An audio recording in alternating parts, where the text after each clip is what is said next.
Good evening from Las Vegas, Nevada. This is the NPL Contenders, and we are in the fourth and final week. Which top teams will get a shot at Phase 2 of the Pro League? Tonight, we find out. Hello, everyone. I'm Lisa Malambry, a.k.a. Lucy May. With me is Phil Esquire Stewart. What's good, friend? A lot is good, actually. I mean, we're in the final week of Contenders. Players have been going through weeks 1, 2, and 3. Some having difficulties, some having some pretty good fortune, at least in this Phase 1. Yeah, it's interesting. Everyone got back from a couple week-long break last week, and now, they're warming up, getting back into it. It's the final week, and here is what has gone down. And your prize pool at hand, $20,000. $20,000, tournament overview, nothing has changed. Kind of going over the points that these teams will be racking up in those placements. Biggest takeaway, though, teams that go out in 9th through 15th here for this lobby, Elder Wolves disqualified. So only 15 teams in this Contenders lobby. 0 points of what they're taking away. Yep, and here's your prize pool. But that is not what's most important. It is that path to pro, and that's what's going to be determined tonight. The top 10 teams will be playing next weekend, not this weekend, but next, against your bottom 6 NPL teams for a shot at Phase 2. Ooh, so it's gonna be fun and fantastic, exciting, whatever you want. Your favorite adjective right there. What's your favorite adjective, Phil? Ooh, thrilling. I don't know. Thrilling. Interesting. But thrilling, Interesting. yeah. That's my favorite adjective. Interesting. I like them both. Definitely. So the rounds 4 to be played out here today. Nothing changing once again. Erangel, Miramar, then back to Erangel to round out not just the day, but the entirety of the phase. But this is what we're really looking at. This is what everyone's been trying to see, how it's shaping up. The global leaderboards for the top 15 teams here in the Contenders. Yeah, you'll see there at the bottom right, or the right half, if you will, they're marked in red. Those are the 5 teams at risk for relegation, which will be happening this weekend. So it looks about roughly teams 8, 9, 10, kind of fighting. They're all still in the top 10. However, 11th and 12th could squeak on up in there. So we'll have to see. Today is the time where you're fighting for that. And if you're going to stay in the Contenders, or you're going to be relegated out. Yeah, I think that's one of the larger takeaways from these global leaderboards is the fact that there are still a lot of teams in contention for those top 10 spots. Certainly the money spots, 1 through 6, might be out of reach for some teams, but on the cusp, those 11th and 12th place teams, they've got a lot to show here today to possibly make their ranks up and have a shot at Pro League. Yes, absolutely. And so I'm really excited to get this underway. It is unfortunate everyone says, 1 week is only 4 games, but hey, it's a good shot to be able to get into the Pro League anyhow, right? Otherwise, you'd be in the open teams regardless, and everyone would be qualifying in all together. So it's really excited to see this weekend how the relegation pans out for the Contenders. Yeah, you know what they say, it's better to have a shot than to not have one. But I mean, there were a lot of interesting stories that we've seen played out, Lucy, over the course of the last 3 weeks. We've had some roster changes, okay? We talked about it briefly at the beginning of the show. Mustache Dave, they brought in Caden once Moody went up to the Pro Leagues to hang out with Envy. But they're still doing exactly the way, at least with the performances, they're still performing exactly the way they need to, sitting in first place. Reinvent, though, is a team that we saw chasing the tails of Mustache Dave, and now they've sort of slipped back. They had an insane week, 2 first-place finishes in week number 2, but week 3, we saw them really scale back in their performance. Yeah, now they're holding in 4th spot. We just saw that a second ago. So hopefully everyone, but again, as I mentioned, had a few weeks off, or a couple weeks off. So everyone's probably, hopefully back into it and ready to kick this last week in the butt. Yeah, you hope so. What is it also that they say, Lucy, about idle hands is the devil's workshop? Time off, it could be good or it could be bad for some teams. Some teams maybe get a little bit complacent. Maybe they're not practicing as much.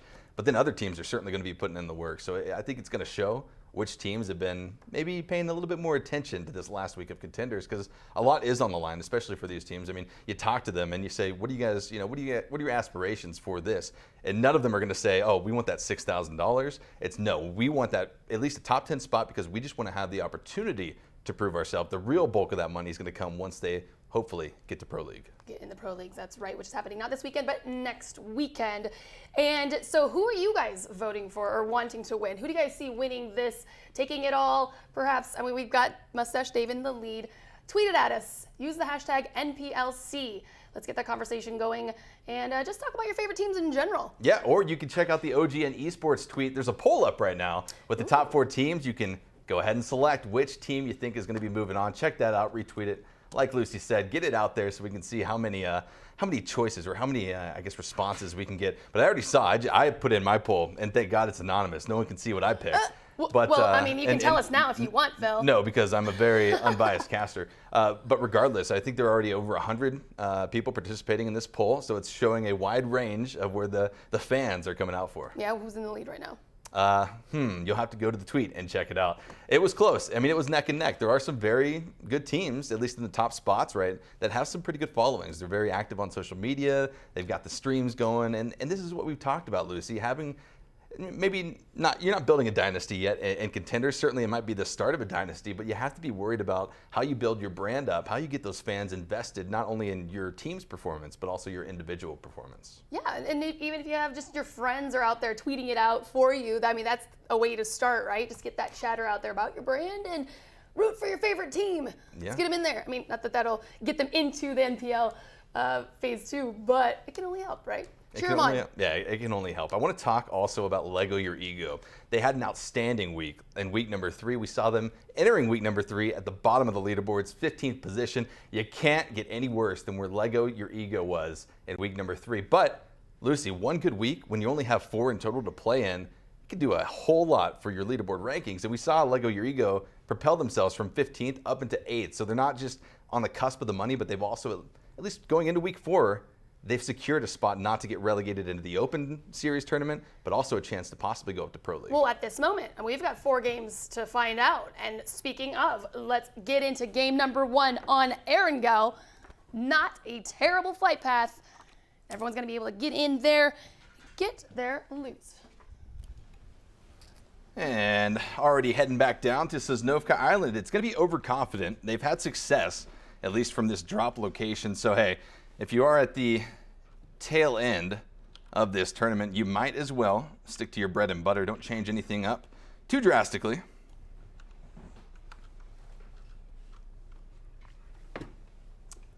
Overconfident. Oh, we've got a few teams in the Sosnovka Island area. Trifecta going over to the Novo area, overconfident. Player 1, Esports, going to be splitting up a little bit there. But around the map, all players kicked out of the cargo hold will be spreading out to those loot locations. Player 1 Esports dropping dangerously nearby to some of the players of the Happy Campers who will be heading down towards Ferry Pier. But with this split that Player 1 Esports is currently working off of, David is going to be a little bit off northeast of his teammates Lampalot and Dietrich's holding that position on the northern side of the West Bridge, connecting Sosnovka and the main part of Erangel, and then Aguila acting as that scout. And this is going to be very impactful for Player 1 Esports. The drop ends up working perfectly for them because now they've got Aguila on the south side. That was their insurance policy. If the circle goes up to the north, they're able to track those rotations coming out of Trifecta, as well as Overconfident. But Mustache Dave over here in Milta, they're trying to figure out where to go. Microfry up here in the air, drawing some shots from some duck hunters down here in Milta. The name Zenith Esports. Yeah, that's a wow. The first phase, or the first zone here, crew is still trying to make their way up north to Severny, costing them some time on looting. And Denial also looking like they're heading west towards Georgia Poland. Kind of wonder, I guess at this point they're going to be coming in a little bit late. Yeah, I mean, here's the thing to think about. The meta, at least in this new point system and this new style of gameplay under these settings, it really forces you to make those very quick rotations, given the fact that so many of these choke points getting down to Sosnovka are already going to be taken up, specifically Zenith over here in Milta, sprinkle in a little bit of Reinvent as well, and then Player 1 Esports and the Happy Campers on the far west-hand side. It's not going to be easy. Teams that make those boat rotations early on might be finding a bit of safety on the southern shores of Sosnovka.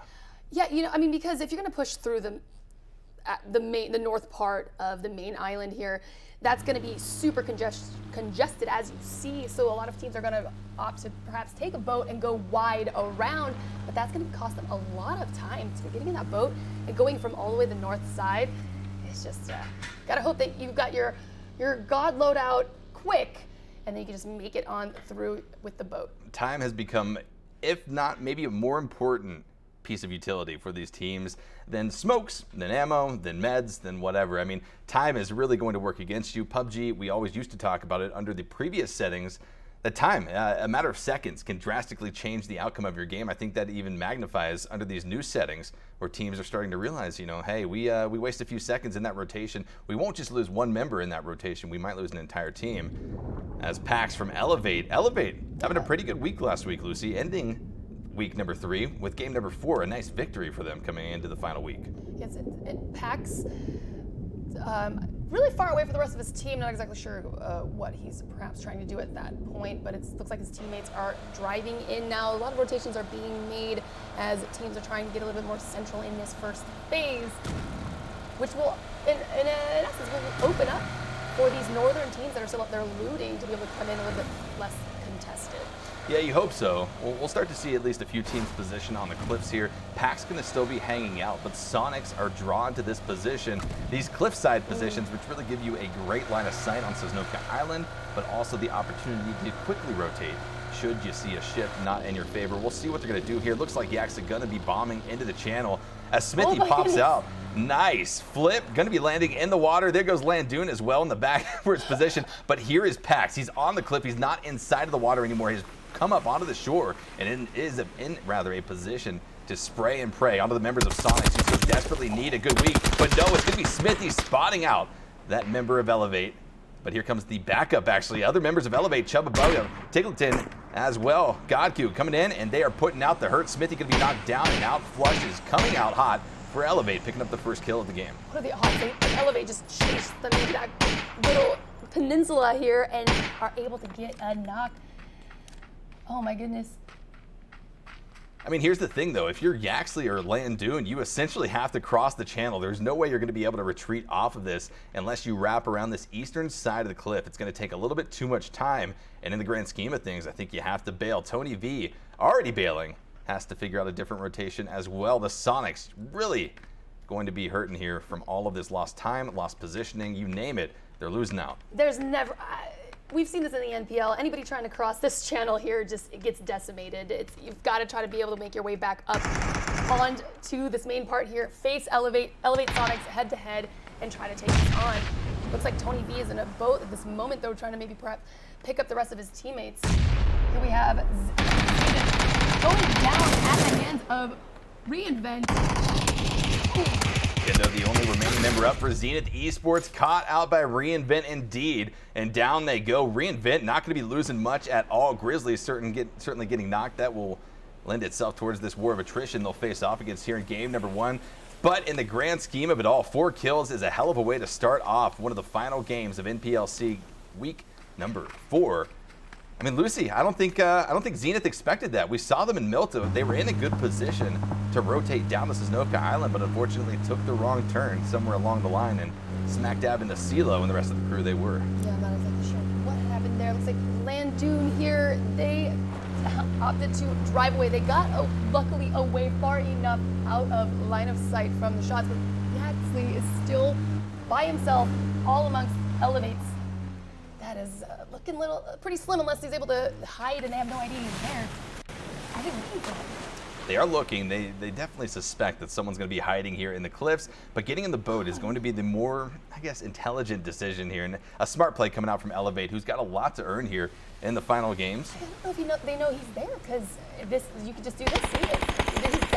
Oh, well, they certainly know now. Yeah. Yaxley trying to land those shots. We'll be connecting on a few at the tail end of the magazine spray, but not enough to get any knocks. Knocks in the water will be immediate flushes, but now they have made it to the shore of Sosnovka Island. A bit of a safe place for them, being that now any knocks that come out from Yaxley will be able to possibly get picked back up, but Yaxley's still going to be in a world of hurt. He's got to figure out, do I even try to reunite with the other 2 members of my team, Sonics, over here to the east, just west of the bridge? Or do I just try to play this as a solo, try to be the insurance policy for my team? Well, at this point, he's definitely not crossing. Elevate's watching that.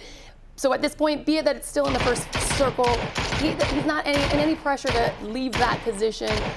So unless he's able to find a safe way out, it's not really looking good for him here, but try Filthy here with the mini shot on the boat. See, that's what Yaxley needed, was a DMR or a sniper. Yeah, I mean, Trifecta, they landed in Novo, so they certainly know that a bunch of teams are going to be making these water transitions around both the west and the eastern sides of Sosnovka, but one team that's getting dangerously nearby that Filthy possibly didn't pay enough attention to, being that he was so caught up with GGWP, is Mustache Dave. We're going to be rotating back around here. They hear the shots down south of Novo, so it's going to present a pretty easy rotation through the Novo compounds for their own. Trifecta taking shots on GG, well played, who's trying to get some distance away from the island.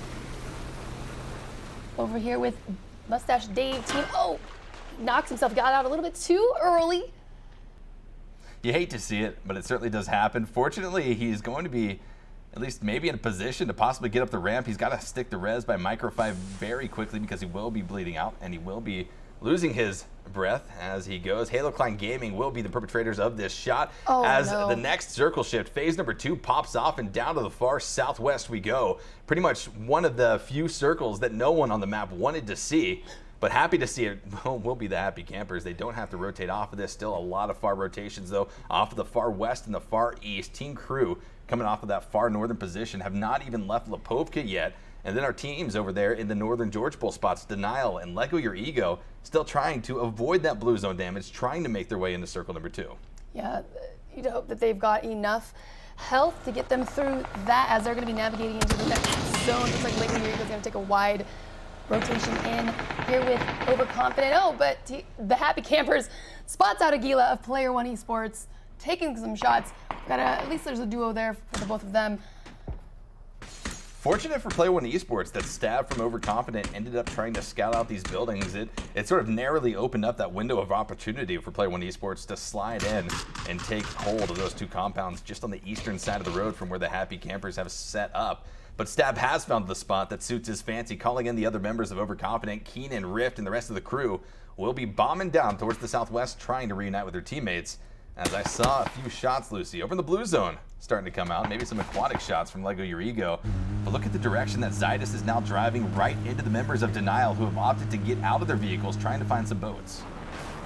Yeah, this is not Zydus. Yeah, I was going to say he's got to get out and heal. And you see some teams where they've got a vehicle for themselves each, right? Every player's in a vehicle. The downside to that is you can't shoot. You're going to be passing other players, enemy players, and you can't rain down any fire. You just have to dodge any incoming your way.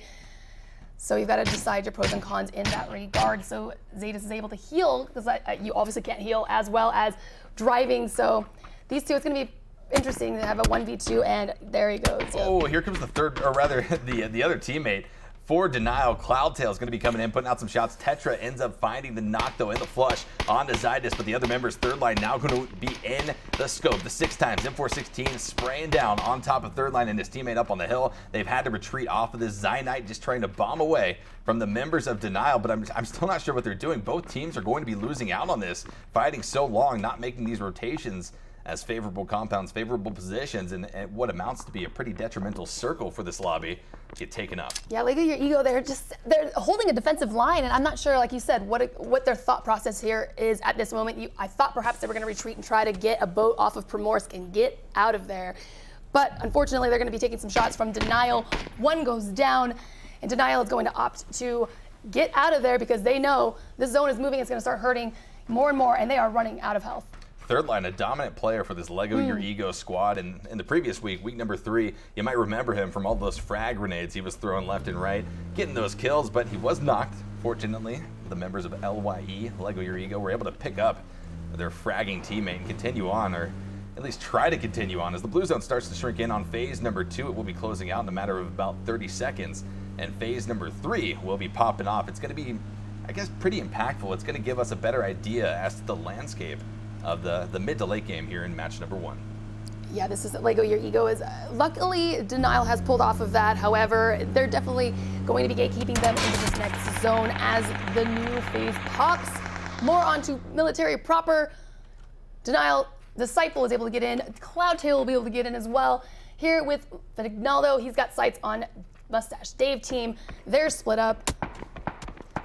Mustache Dave rotated in from that Novo spot that they were able to secure off of that far eastern water rotation. But here it comes, 2-2 split currently. Cade and Microfry going to be pushed up, essentially pinned down by the members of Low Key. But what Low Key did not expect was Los HD and Godspeed from a distance as shots continue to come out. It's going to be Joker with some nice connections, dropping Microfry down to about 30 HP as Caden and himself trying to reposition off of this. Godspeed still in the blue zone, going to be dropped down pretty low as well. And now Mustache Dave kind of split up in a bit of a chaotic chaotic position. Need to figure something out because it's not going to be any easier. Third shift comes in, and thankfully they are close to it as we start to at least center up on that airfield just south of Sosnovka. You know, if you're Mustache Dave team right now, they're holding steady in #1 position on the leaderboard. They do not want to go out here and need to fight off Loki. But if you're Loki, you're thinking these are some prime opportunity to be able to get 4 kills as they have the advantage on being close to the zone, as you said, and able to gatekeep the oncoming Dave team. Well, oncoming is certainly the way that Dave is pushing into Loki Esports. Ronaldo kicking this off with a nice double knock. One onto Los HD and now one onto Cade, and 2 more members of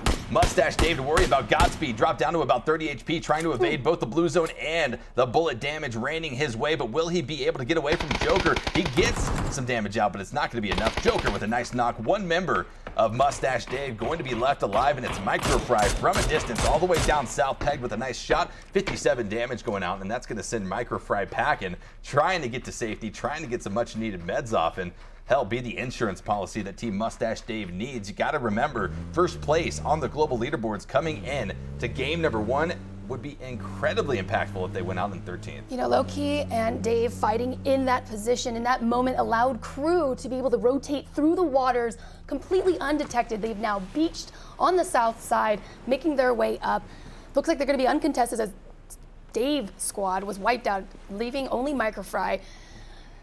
Hearing these shots probably by GG, well played off in the distance and moving into the next zone safely. Oh, Caden going to be dropped down to the blue zone. That was a bleed out damage in combo with the blue zone, so they still have Microfry up as a 1-player squad. As we start to look here towards the military base, Sosnovka proper, currently in a 2-2 split, but a bit far for this split to actually be effective will be trifectas, Theris and Filthy on one end of that duo, and then Hades and Nitrogen up here in the ATC, Air Traffic Control Tower. But they are sprinkled among some very deadly teams. Elevate, Reinvent, and Halo Clan Gaming have moved in. And then Sonics over in the C block, the barracks area, securing a nice position for their own. But here it comes, next shift, and it continues to go fairly center. So teams that play off of that centralized area going to be rewarded here. But now I think Trifecta has to make the call. Let's group back up as a 4-man squad and push on as a dominant force here in our centralized position. If you can hold down on some of these airplane pieces out in the open, it gives you a little bit of advantage there for the teams that are coming in from the outside. You've got Halo Clan Gaming not in a really good position on the east side. Mustache Dave goes down by Crew. That was Microfry being spotted out by that squad.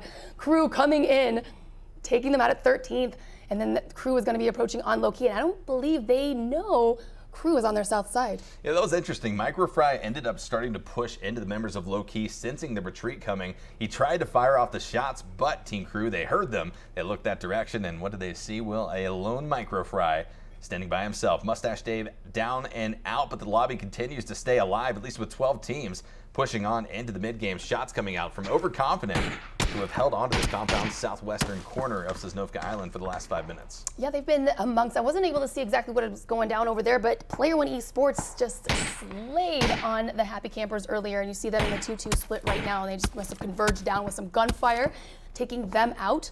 Earlier, now we see Reinvent shooting at Halo Clan. That's why I was oohing earlier over Halo Clan's positioning, because moving in from the east in military is so wide open and so unforgiving.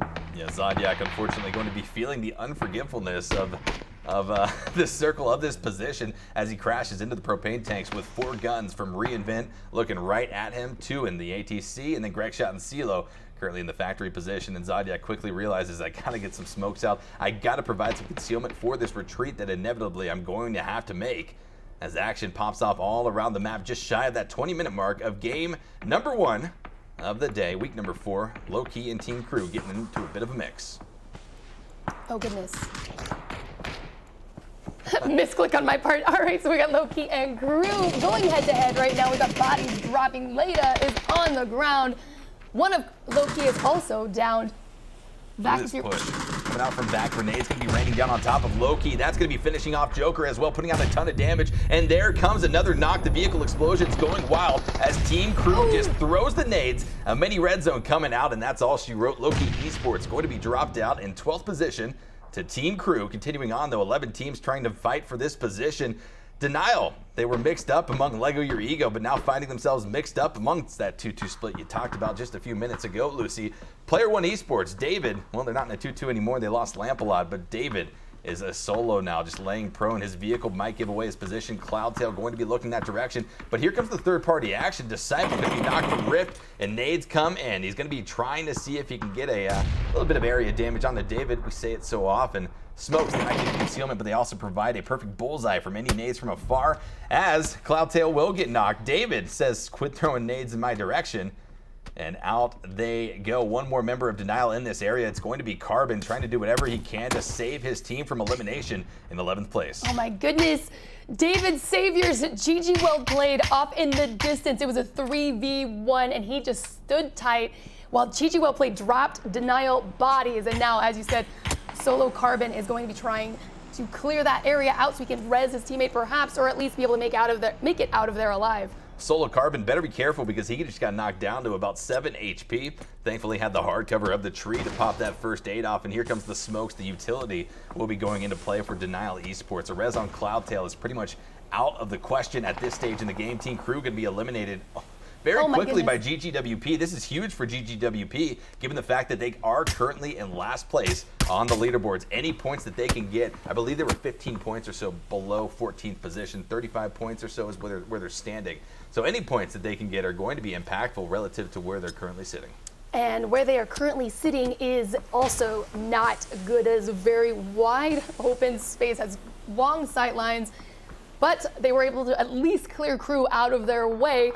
And they've got a couple vehicles coming in for the rotation so they can make that clean escape into the next zone. Vehicles coming in. David going to be spotting out Carbon, and there it is, the 1v3. Wow. A little bit of a pause. He got 2 down, but a little bit of a pause, tactically trying to play this out, trying to spot out Carbon. Unfortunately, the smokes were not able to provide him with that much-needed concealment. And another kill going the way of Player One Esports. Believe sitting at 4, but they still have to worry about how do we get reunited with our other teammates? How do we get back up as a 3-man split? Yeah, David has a long run into the next zone as he is on the fast side of this. Blue moving in. GG well played is able to make it into the zone. Oh, they're going to take the vehicle in. Okay, yeah, this is exactly how you park the UAZ. Yep. That is the play. That's what you learn in the open, I guess. No, it's not. But we also saw a play like that in the NPL. So if that's how the UAZ wants to be. Let the UAZ be the UAZ. Oh, GGWP though feeling the hurt on this rotation. The other 2 members that did not make it over in this rotation with Dexy and Finna feeling the hurt as they are eliminated by Sonic, Yaxley, Tony V, and Landoon here inside of the crates, giving away their position though. If it wasn't already done with Elevate as well as Halo Klein Gaming. Halo Klein has slid into the C block now, this southern barracks, and they've got a pretty good line of sight on the multiple different teams here. Wide out in the open, Greg shot going to be spotted, and Kaisuko not overplaying his hand here. He definitely saw that member of Reinvent just opting not to take the shots yet. Yeah, it looks like Halo Klein perhaps is not going to give away their position, because if this shifts south, they are also, perhaps they are out of smokes, maybe, and they're going to have to move out in the open here. They've got Reinvent on their left, Sonic straight ahead, and Elevate a little bit to their right. It's going to get a little squirrely if they try to make that push out.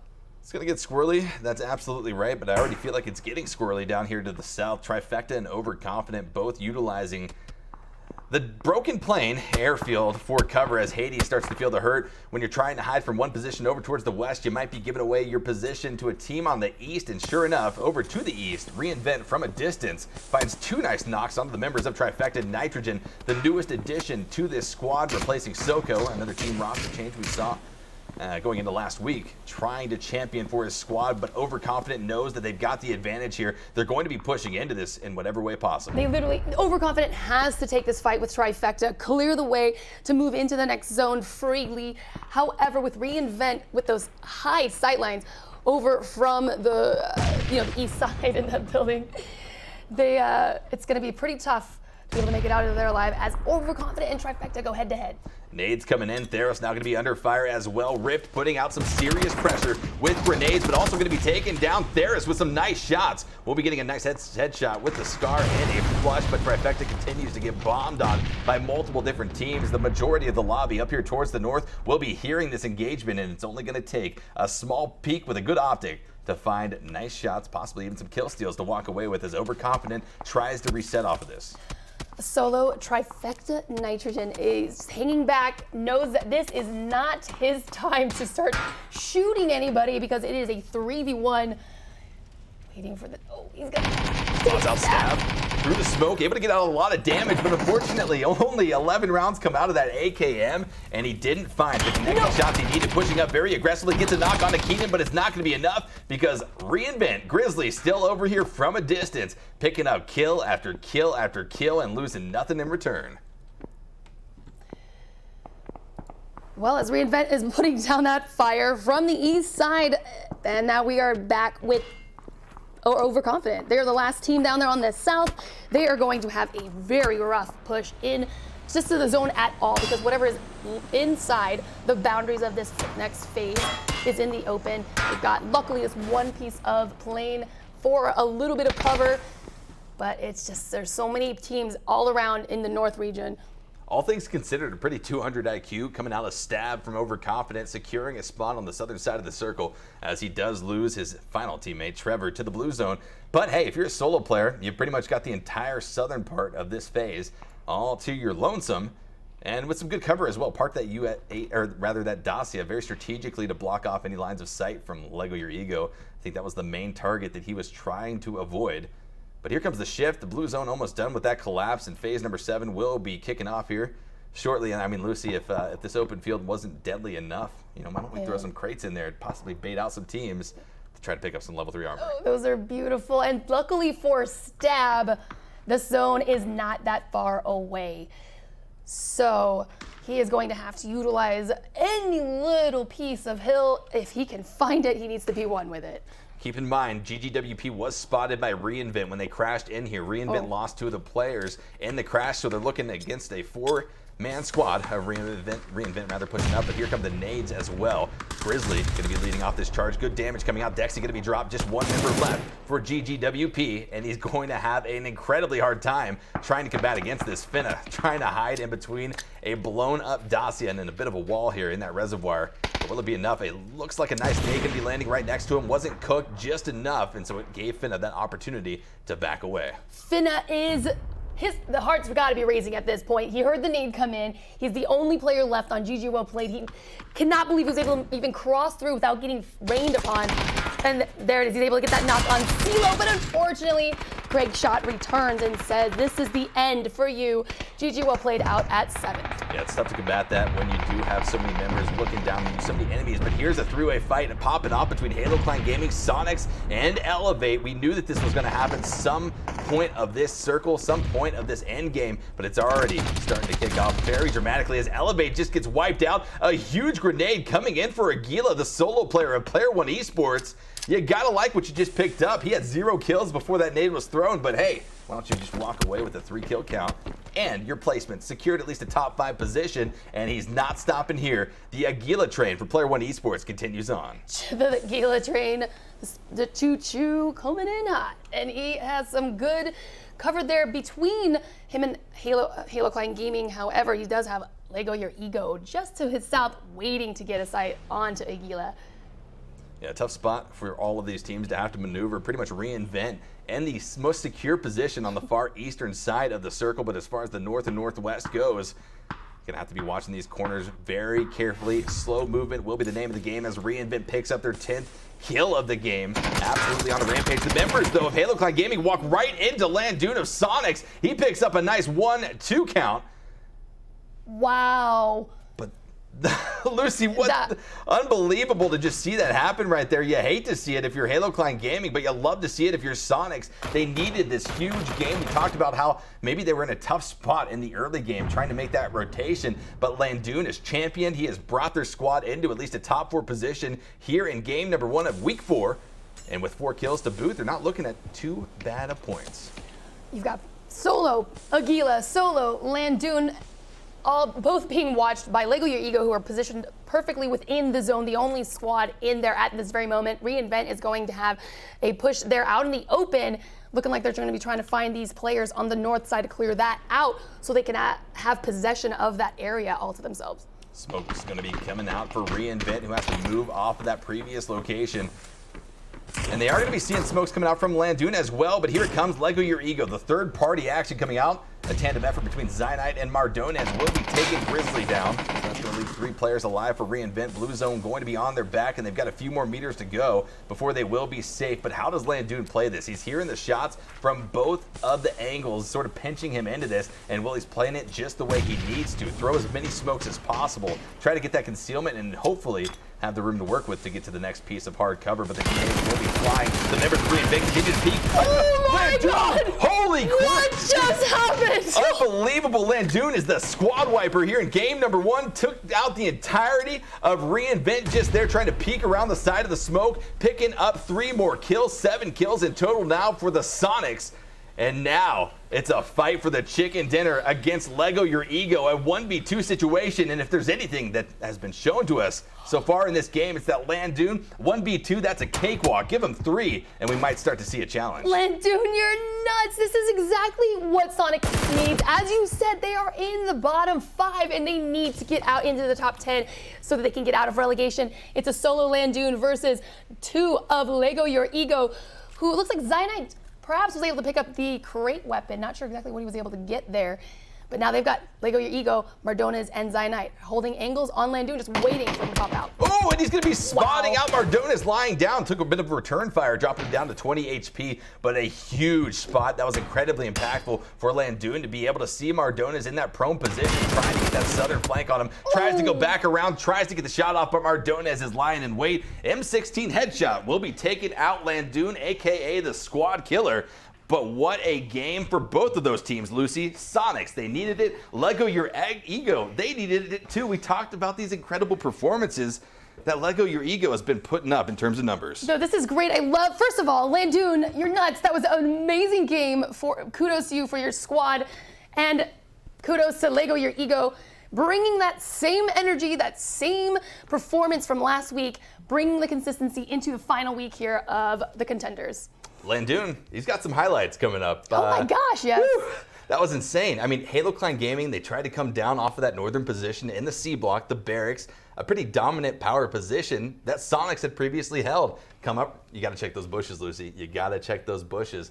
Landoon sprays him down. We thought maybe he was going to have a tough time, but when reInvent started circling around on that northern flank, I don't think anyone expected Landoon to come up with a triple kill and a squad wipe. Yeah, reInvent, clearly it felt like they just, because they had the numbers, perhaps were a little too confident going into that fight, thinking that they were able to hold that up and verse whoever was nearby, perhaps assuming that there was only a solo nearby. And oh my gosh, it literally was not what I was expecting to go down. No, and those are the members of Sonics that we were expecting to see show up and play. They've had some tough weeks and no one really knows what it is, but by God, does it feel good to see the members of this Sonics roster fragging out. That game was not free for them to get second place at all. They had to work through a lot of adversity to actually even just get down to Sosnovka Island. But once they did, things, although they ended the game with 1 player left alive, that's all you need. It doesn't matter how many players are left alive as long as you get to that position.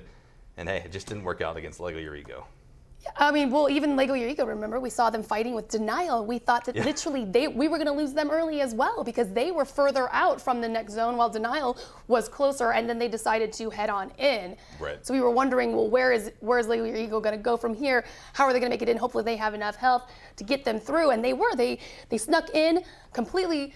Everyone forgot about them.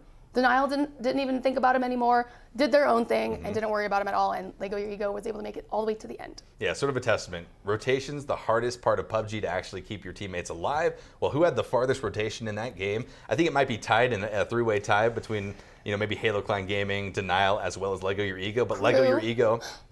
Crew as well, yeah, certainly. But I mean, Lego Your Ego, right? Far up north, Georgia Pool, it's where they started off the game, and it wasn't easy for them to get down. And when you have to go through so many different rotations, distance traveled, it usually correlates with a bad placement. Lego Your Ego, they're breaking the standard. He said, Lego Your Ego. Lego it. Just Lego it. The rest of the lobby. But I mean, that's huge, right? I mean, Lego Your Ego continues to climb. 8th place going into this game number 1. Lucy, they might be in the money after that game now. The top 6 positions, remember, they get paid out. But they also, I mean, they're going to be playing for NPL Contenders, right? They've already at least secured that. If it was done today, 8th place, you're going into the promotion tournament, right, to try to get into the NPL. But why not get some of that money? And when you were sitting, when you were sitting in 15th place 2 weeks ago, It's got to feel good. I wish we could interview these guys and just see what the general feel is in the camp. I think they're definitely hyped for sure. And I know I'm hyped because, like I said, you want to see the consistency coming through. And here are the points that were accumulated and placements from the last map. Lego Your Ego coming in for 16 points. That is going to be great for them, as you said, to propel them up into, that might even bring them into top 5. Yeah, I think it's definitely going to breach that top 6 mark for Lego Your Ego. And you have to think 3 more games left for not just Lego Your Ego, but the other 14 teams in this lobby to try to do something here on the leaderboards. There's a lot of room for movement. A lot of teams are very close, but we also saw some of our top teams go out incredibly early. There we go. And Sonic, see, they got themselves out of relegation position at this moment. There are still 3 maps to go, so it's anyone's game here at let's see the points, 72. Yeah, 8 and down are probably still able to fluctuate. Oh no, there's a big gap between 8 and 9. Right. So now 9th and 10th positions. Yep, they can definitely come in for those happy campers, only 5 points away from 10th spot. But then again, at the end of the day, it's not too many points. When we look at the performance that Lego Your Ego just had in this one game, it's not out of reach for any of these teams. But I want to point out Lego Your Ego's position right now. They are tied in points. However, the one extra kill that Overconfident has over Lego Your Ego propels them into 5th place. But Lucy, that could change. 3 more games played out today, and with those performances, with that motivation, if you're Lego Your Ego's IGL, you have to be saying, all right, guys, this is our moment. Let's not get a little bit overconfident, not to put a pun on it. Or they're going to get overconfident, right? Overtake them. I mean, you don't know what's going to happen, but if you're Lego Your Ego, you have to be so worried about your performance and playing consistent now through the rest of the evening. Absolutely. That's what I love to see, is because they were dominating last week. You don't want to let anyone say, oh, it was you were just on fire that week. And it's just you're not bringing it this week. However, they are. And that's what's so fantastic. Another fantastic thing from the game that we just watched was that crazy grenade from Player One Esports. I wish we had that replay. So with this, believe me, it's going to be on the clip. So if you missed it, make sure to go back, check out some of the recent clips from the past 24 hours, and you're going to start to see that one accumulate some views. But I want to talk about that grenade because it was so impactful. Looking at Player One Esports, 3rd on the global leaderboards, that nade that took out 3 remaining members of Elevate and knocked them out in, I guess, a mid-range position was huge. Elevate, they're in 2nd place right now. This is going to be a chase for that number 1 spot, especially with Mustache Dave going out in what I believe to have been 13th place. Yeah, you see Player One Esports, they're 3 points away from taking that 2nd position. And the top 4 are really neck and neck. Yeah, what do you think about GGWP, Lucy? We saw them in the late game, but they had a bit of a tough rotation across that wide open field. Many teams didn't have easy rotations across it, but I thought when 2 of the members safely made it near reInvent that maybe this was GGWP's game to get some points. You still see a pretty dramatic gap in between 15th and 14th, so it's going to be a hard fight out of those relegation spots. I'm starting to think with only 3 games remaining, it's not going to be possible. Yeah, it'd be really tough. They'd have to be essentially, they couldn't make any mistakes. And that's a really tight rope to walk. So I think that they're probably at this point setting themselves up and preparing for the Contenders relegation this weekend. Yeah, I think you talk to each other. You say, all right, guys, that we needed a breakout performance in game number 1. It might not be done yet, but rest assured, we're likely going to be in this relegation. So that brings the question, what can we do here in the final 3 games, given that we don't have much to risk? We don't have much to lose at this point. What can we do to maybe have some huge games? Whether that means hot drop, I don't think so. But whether that means playing more aggressively, you see some kills, you got to get those kills. Although you might be losing out in the placements. GGWP hasn't been a team that has really struck us as dominant fraggers in the lobby. But you have to try something, especially when the risk is so low at this stage. I feel like we did see a little bit of GG well played, aggressive push this last map. When they pushed up on crew, wiped them out. Sure. Yeah, that was them that did that, right? GGWP, they just had some struggles here. And we have to say this, right? This is an extremely competitive lobby. Just because it's the Contenders series, right, does not mean that these teams don't possess the skill to compete at a high level with the NPL teams, especially this early on in the year 1 of PUBG Esports. The teams that happen to not make NPL and drop down to Contenders, it might have been just a bad performance on one day during the LAN qualifiers. So something just to keep in mind, you would expect the skill gaps over the three phases this year to sort of spread out a little bit, see some different differentiation, I guess, in between the levels of play. But for right now, I think GGWP is in a position, final 3 games, to do something big. And let's hope that we get to see something big. GG, well played if you're listening. There's a little delay, maybe you are. Let's see some breakout plays. Yeah. Today's your day. Do it. Today's the day. We are switching over now to our 2 Miramar games, which also begs the question, Lucy, will Lego Your Ego be able to keep up this dominant performance on a different style of map? Yeah, because they actually got a chicken dinner last week on Miramar. So I very much believe that they can dominate on the next coming map. So let's see, they got second place, the first map for Miramar, and then they got the chicken dinner on the second one. They were like, oh, we almost had it. Okay, let us try again. Okay, here's the chicken dinner. So let's see that consistency roll through into the remaining maps. Exactly, and if you're overconfident, again, 1 point, or 1 kill rather, ahead of the members of Lego Your Ego, you have to be concerned about this. You have to track this performance because they're on a bit of a roll, Lucy, and I don't know how you stop them. I called them a train in game number 1, and that's legitimately how they've been playing. Drastic shift from weeks 1 and 2. You push Landoon closer to him, like Landoon has a nade for you. Yeah, it's okay. If you need a squad wiped out, just call up your buddy Landoon and he'll be able to take care of that. Easy, easy. Exactly. So with that said, let's go ahead and get into this second map of week number 4 of the Contenders. Week number 4 and the final week. We are going to find out after today who will get an opportunity to play in the NPL relegations for a spot in Phase 2 of the Pro League. Well, we're not going to find out just yet. We are approaching that halfway mark, but not quite there, as this playing path going to be favored down towards the southwestern corner of Miramar. Not the most favorable playing path that these players could have hoped for.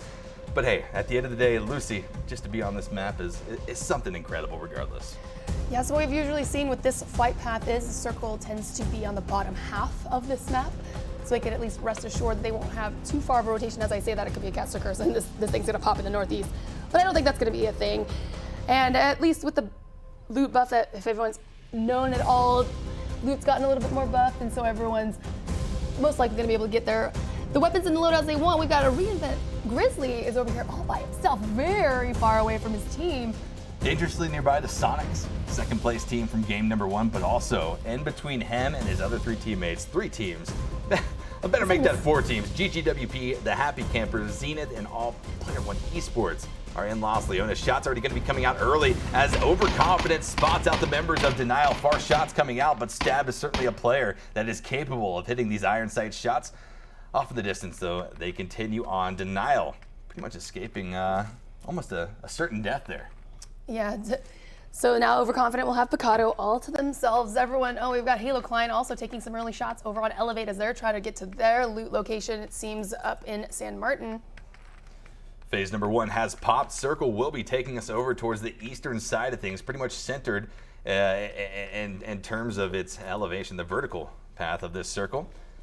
But you already are seeing some quick rotations come out. The Happy Campers realizing how necessary it is to get that dominant centralized position, at least maybe in their terms of strategy and what they need to accomplish here in the remaining 3 games of the final week of the NPL Contenders. Other teams are going to have a bit of a more difficult transition, specifically Low-Key Gaming, all the way over here on the far western wall. Yeah, they've got Mustache Dave right in their way. So it depends on when Dave decides to rotate. Teams tend to go ahead and get into that zone first before necessarily getting in any engagements behind them. However, if Low-Key does decide to move past them, they could find themselves in a little bit of a sticky situation. Well, sticky situations are starting to develop around the map. Reinvent and the Happy Campers having a bit of the same idea here, recognizing the fact that, hey, if we get centered early on, there's going to be a lot of loot, especially because Minas, at least in this lobby traditionally over the last few weeks, has been unoccupied right off the bat. And with this plane path, hey, these areas up towards the northeast are going to be a little bit more open early on than they would be with a more fair plane path. But Steezy continues on with his scout, not going to be stopping off in Minas just yet. And a smart play by them. I mean, they are separated in a 3-1. I don't even know what they are now. A 2-1-1. I don't know. CeeLo's going up here towards the north to try to reunite with his teammates, but Grizzly continues on this southern path trying to find a vehicle. I thought you were going to say they're trying to reinvent. Trying to reinvent the wheel. You know what? Don't reinvent the wheel. So Grizzlies found a vehicle. Looks like perhaps this is maybe the initial idea, and he's going to be trying to make his way up to his teammates as they've moved more away from him. And hope that Aguila I'm not sure Aguila's not paying attention to that. And hopefully Landoon doesn't have a grenade ready for the drive-by. So I like the rotation that Reinvent is taking. I don't know if they had the idea that the Happy Campers might be there, or perhaps they're just playing this a little bit safe.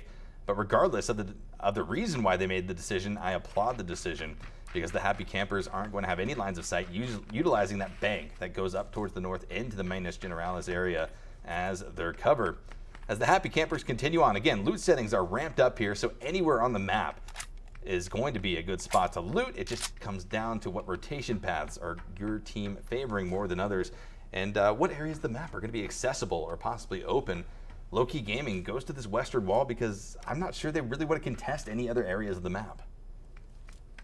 Yeah, well, as I was saying, as Grizzly was rotating north, the Sonic squad decides to also rotate at the same time. So now they're driving up alongside each other into GG well played. Sonic's going to be taking some shots on a solo Grizzly. Well, if anyone is taking shots at you and his name is Landoon, you better get driving almost immediately, because Landoon's got that SLR 6 times prepped and ready. A quick loot just goes to show how kitted these players can get under these advanced loot settings. But Sonic's back into the Murado they go, trying to chase down First Blood, though. Coming out of the game will be GGWP Spinna, going out to the members of Zenith Esports. GGWP in a bit of a mix here with the 4 members of Zenith. Roth and Lust trying to prep these grenades. Dexy pretty much left all alone as his other teammate. Biznatch tries to at least get up towards the north, but it doesn't look like he's going to be cutting in. This is going to stay as a 2v4 for the time being, and you have to think with what GGWP has been putting up, this could either be awesome if they pick up the 4 kills, or it could just be another I don't even know what you call it, Lucy. Another poor tale, another sad story to add onto the GGWP Phase 1 book. Yeah, you've got Biznatch back in the vehicle. Looks like he's going to try to find a better sight line to support his teammates. And the teammates are also going to pull away from this fight with Zenith. Yep, someone made the call and said, let's disengage from this fight. Not even worth it, not in a good position, but giving Patron and the rest of the Zenith squad some sightlines there as they drive away. A smart decision for GGWP, especially given what they have to work against being at the bottom of the leaderboards.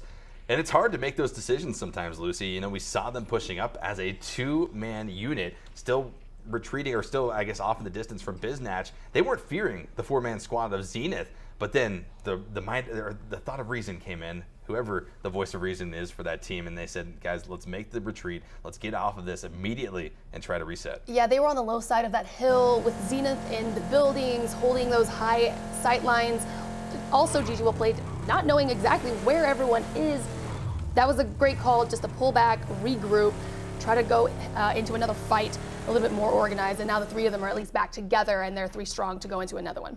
Filthy from Trifecta trying to make this rotation all the way up here from the northwest. We'll be hearing the vehicles of Low-Key Gaming. Pops out of his own vehicle to try to put out some shots, but Low-Key quickly retreated off of that angle of approach and avoiding the lines of sight entirely as they try to make their way in off of this northwestern angle. But if they stop early, they might have a chance to look over and spot out the members of Trifecta on a very similar rotation. Yeah, Low-Key just gonna go ahead and get into the zone, which definitely could serve in itself as they can stay on that edge. Watch for Trifecta rotating on in and perhaps getting some kills on that rotation, because as you said earlier, that's literally where a lot of the engagements occur. You're catching a team rotating on by. Here we are with Aguila, speaking of rotation, taking some shots from Zenith. But I like what they're doing right now. Player One Esports, they were in a bit of a 3-1 split, sitting Aguila to try to reunite with their other teammate. I believe that's David down there to the south. But while Aguila traversed that very wide open area in the Murado, the other 2 players of Player One Esports put out some nice shots, some suppressing fire onto the members of Zenith in this compound. Very strategical, and you might miss it if you didn't look closely, but it certainly helped out Aguila and what he was able to do, where he was able to get to. But now he's found another team. Team Crew, Leda, up there on the hill, prepped and ready to essentially say that. Leda to Aguila if he finds one more tap. The vehicle rolling backwards as well, another obstacle for Aguila to be worried about. Yeah, absolutely. And you see... He can't stop it. He tried to get in and hit the no. brake, but nope, the slope too strong. The gravity working against him. Yeah, at least he's out, or far enough away from it that he didn't catch a wheel edge, but at least he's gonna heal up there and he's going to retreat off of that. Microfry looked like he was hearing these shots and going to be advancing on Crew. Crew's going to go ahead and turn around and hold these sight lines. And just... Looks like Cloudtail picked himself up a nice crate. Not sure if he got a gun, but he certainly did get that level 3 kit. That never gets left behind in those care packages as phase 1 starts to close out. Phase 2 pops in. Sighs of relief heard around the lobby as no water will be in play in phase number 2. Pretty much a direct center shrink. A little bit favored off towards the east off of phase 1's central point, but not too bad, all things considered. Yeah, but we see Trifecta had actually opted to go east along the north side, and they're still in the blue at this very moment trying to make their way in from the Cruise area, as Low-Key is going to also be rotating into the new zone from their original path from the northwest. Here with, we've got Dave rotating around the west side. Halo Klein taking some shots. Oh, they're going head to head with Lego Your Ego. Low-Key, they're coming up behind Elevate. Mr. Blown Apart going to start prepping some shots. These are, if he takes any, they're going to be pressure shots or Hail Mary shots, just trying to land something nice, something cool from a distance and protect that area, that entryway for the members of Low-Key to make. Sonic's going to be finding a nice shot. Aguila goes down. He was trying to rotate with Lamp-A-Lot over here to the eastern side of things. Player One Esports a little bit too overextended in that 2-2 split. Get caught out by this very, very crowded phase number 2. Got Denial holding in a good position. They're feeling a little bit better than they were last round. All 4 are still alive, and they're just waiting really for anybody to be nearby to be able to take some shots. It doesn't look like they're going to be going aggressive, trying to seek out any players. Here we have Trifecta on the move right behind Elevate, as Elevate is going to continue into the zone. And, all 4 of them. Smart move by Elevate. They quickly realized that another team was going to be transitioning into this circle from the northern position. So, not having secured a dominant hold on this circle themselves, Elevate quickly charges down here to the northeast to get that compound. But up on top of Mustache Dave, here comes a 4-man squad of Low-Key Gaming. They're going to be looking very, very closely at this warehouse. Mustache Dave in a bit of a 2-2 split in this compound, but here comes the damage. A third-party Denial going to be coming in, putting out 73 points of damage on the Joker, sending him far back behind the embankment, trying to get those meds off. Yeah, that's interesting. Low-Key coming in, and it looked like they were definitely wanting to take this engagement with Dave. However, getting the shots, the third-party shots off from Denial has forced them to get back in the vehicles and reposition for a better angle and get a little cover off from Denial. Yeah, you can see Denial way off here to the distance, up on the hill, a far off position, so high though, they're able to get incredible information off of it, and if they got the fraggers, which we all know they certainly do, Disciple, as well as Carbon, pretty insane gunplay mechanical players. Let's see what they're going to be able to do here, but Mustache Dave catches out Low-Key. Previously the aggressors, now the disengagers, trying to find a different spot along the west-hand side of phase number 2, and it's a good rotation because it's wide open. Absolutely wide open, uncontested, going to be taking over into the graveyard area for Low-Key. Definitely cutting sightlines from Mustache Dave and Denial. And, it looked like they were really wanting to take that fight initially, and then they just decided altogether, this is not the spot we want to be in, not like this. Let's regroup again. And it's a product of those shots coming in from Denial, but shots coming out here from Nuisance. And GGWP will be spotting out Chubba Bubba of Elevate. 1 or 2 nicely placed shots, but not enough damage to be a considerable force, enough to push Elevate off of this position or even scare them a little bit. But GGWP continues to hold on. They lost Finna early on, the first blood, remember, of game number 2. But how can they hold up in a 3v4 against the second-place team here in this lobby? Well, GG Played at least has this compound to work off of if they do need to pull back and retreat. They've got the hard cover of these buildings. Elevate out in the open, and they have to decide how they want to make this push. But however, there is no pressure from the zone because they are all still sitting pretty in this next phase. Well, some teams not sitting pretty as the next phase does pop. The Happy Campers making a quick rotation, but Denial also moving off of that hill. Going to be hearing Charity, trying to get over to that compound. The remaining member of the Happy Campers just kind of cruising his way in, but cruise his way. He was successful in it, safely inside of the compound. Carbon retreating off of this. He popped out of his vehicle. That vehicle continued to roll, so he lost that in the process. And if Denial goes into Minas Generalis, they will be sharing it with another team, Lego Your Ego, who has now moved in. A lot of teams are still, they're playing a little bit slower movement on the map. We've got Mustache Dave still outside this next zone, coming in very carefully. low-key making a very wide rotation back in the direction that they had come from originally. It's going to position them a little bit behind Mustache Dave. But at least Mustache Dave is able to find this compound just within the new zone. And, you know, it's low-key trying to come in on this. And I don't know, I don't think I want to be on the other side of a gun with Los and Caden, Microfry, Godspeed, that squad looking at you. Yeah, Los HD. We haven't seen a performance like it since week number 1 from Los HD, but I mean, that's because it was such an insane performance. I mean, you put a Car 98 or an M24 in Los HD's hands, and he's going to be taking heads from the lobby left and right. Well, but he is definitely capable of it, so we're going to wait and see. Maybe they pass that over to Los HD. Maybe he gets a hold of one, because Miramar, if there's anything we learned about Miramar, it's that this is the map to land those long-range shots. You know, we see here Rift solo scouting out, runs into the squad of low-key. He's going to push into this. Yeah, and also Dave, Mustache Dave, pushing south. He hears the shots. Everyone is wanting to get in on this party. Grenades being prepped and ready. Will be spotting out Pignaldo, but taking a lot of damage from both Relo and Joker. Able to throw off the grenade, but forced way back, down with 3 HP, trying to hide from Relo, but it's not going to be enough. Relo spots him around the left-hand side of the embankment, and down goes Rift on a pretty far out scout for the members of Overconfident, but now Mustache Dave's team has been pulled into this mix. Shots coming out from Los HD. He doesn't have the bolt action, but he certainly does have the SLR DMR, and will be landing some nice shots, but also taking some damage in return, 45 to be exact. Yep, we got Trifecta also hearing those shots, and they are going to third party from afar, which, you know, if you're in an engagement, you hate to feel those shots coming in from a completely different squad, because you're trying to get your headspace in this direct fight with the squad that you're heading up against, and then to be totally thrown off your game with another team in the distance. You literally, low-key, we've been watching them all day, or this whole map, just deciding to regroup when they find themselves frazzled like this. Theris from Trifecta getting pushed up on GGWP, picking up their first kill of the game as Dexy spots out this member of Trifecta, gets a nice down, and ultimately the flush. But can they find the other 3 members of this Trifecta squad who have already started to retreat down towards the southwest, trying to get inside of one of our mid-game circles? A few teams have already made it inside those. Sonics, Reinvent, and the Happy Campers going to be, well, happy. That's exactly how they're sitting. But over here towards the northwest, Mustache Dave's newest addition, Caden, previously of Envy, starts to frag out. I mean, this is a player, Lucy, that we have been watching, at least in our previous week, his first week coming into the NPLC, and now in his second week, to see what can Caden do. One of the more stronger, mechanically skilled players in competitive PUBG in the North American scene in totality.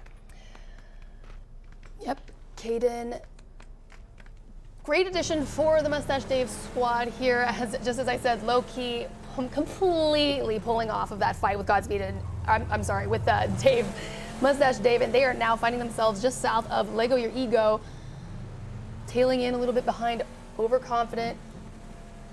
Now Trifecta crossing paths with the members of Mustache Dave, Nitrogen, Filthy, and Hades. Going to be pinned down a little bit as Microfry tries to get some shots out, but it's going to be Nitrogen with some good damage being applied here. Nitrogen taking damage in return, going to be dropped down. A nice nade coming in from, well, who other than Caden? We were just talking about him, and he says, Casters, I hear you, and I'm going to be showing up around the top side of the hill. Caden continues to look for the other members of Trifecta, spots out his knock and flushes them down.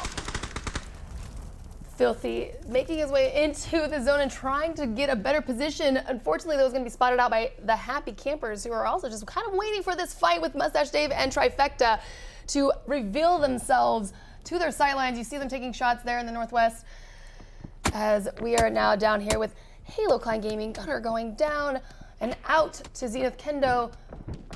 Zodiac going down as well. Now Kaisuko left as the solo player alive for Halo Klein Gaming. Halo Klein desperately wants a better performance than this.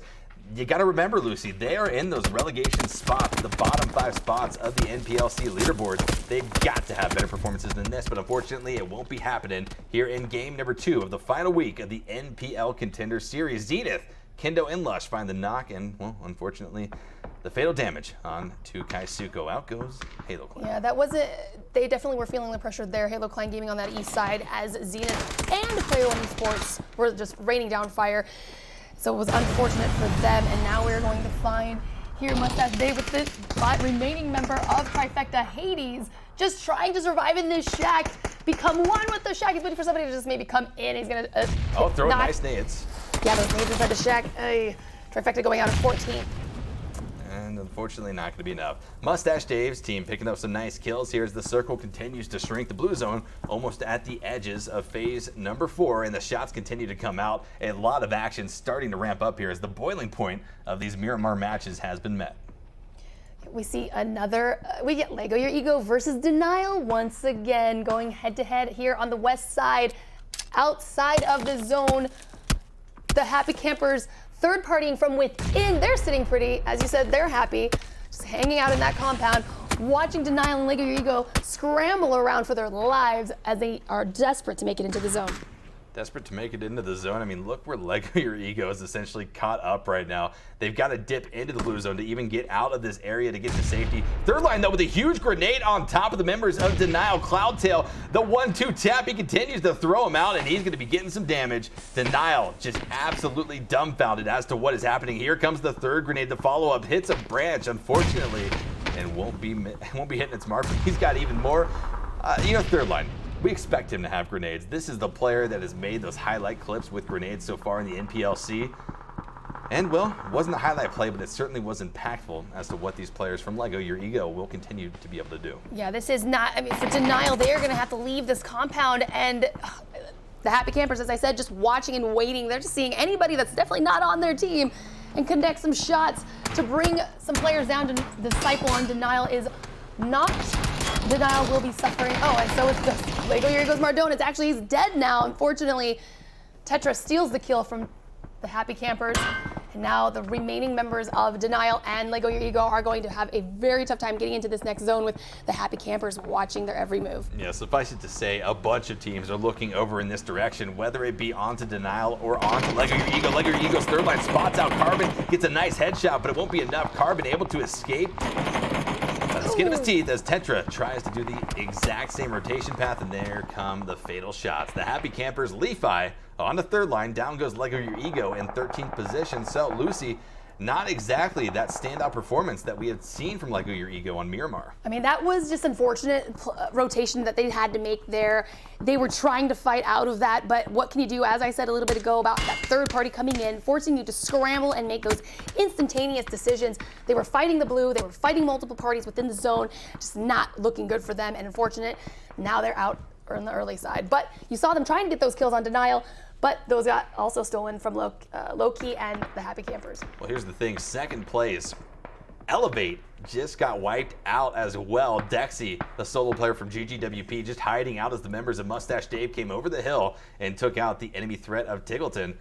Tiggleton, I've seen players from this squad, I've seen fans saying Tiggleton's the champion of our team. The guy's an absolute beast. Well, he tried, and unfortunately the lobby was a little bit too beastly to overcome as a solo player. But we'll see. Can Dexy do anything differently in almost the same position? Because that next circle is up. The rotation will have to come out, and he's going to be working his way among 4 other members of this Mustache Dave team. Yeah, you see Lost, he's going for that kill. He says, I know you're in there and you have to move. So the moment you do, we're going to be waiting for you. And that's exactly what they're doing. They're going to try to get that map control on this north side of this new zone.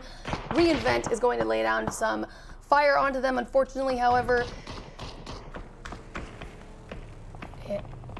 Sonic still in a good position. Microfry picks up a nice knock onto Adam as Caden finds Dexy, that solo player of GGWP. Sonic's, though, going to be engaged. Loki Esports dropped out in 7th position as the Happy Campers continue on this rotation, trying to reunite with their other teammates who have already bombed inside of the circle. Sonics, they send out Landoon. He's going to be dangerously nearby to this crate, dropping right up on top of him. Possibly doesn't even see it, just trying to vie for position. But it could come back to either help him or hurt him if other teams move in this direction. There are 6 teams up, and majority of them have all 4 players up. Mustache Dave, all up. Crew, Reinvent, looks like Sonics as well.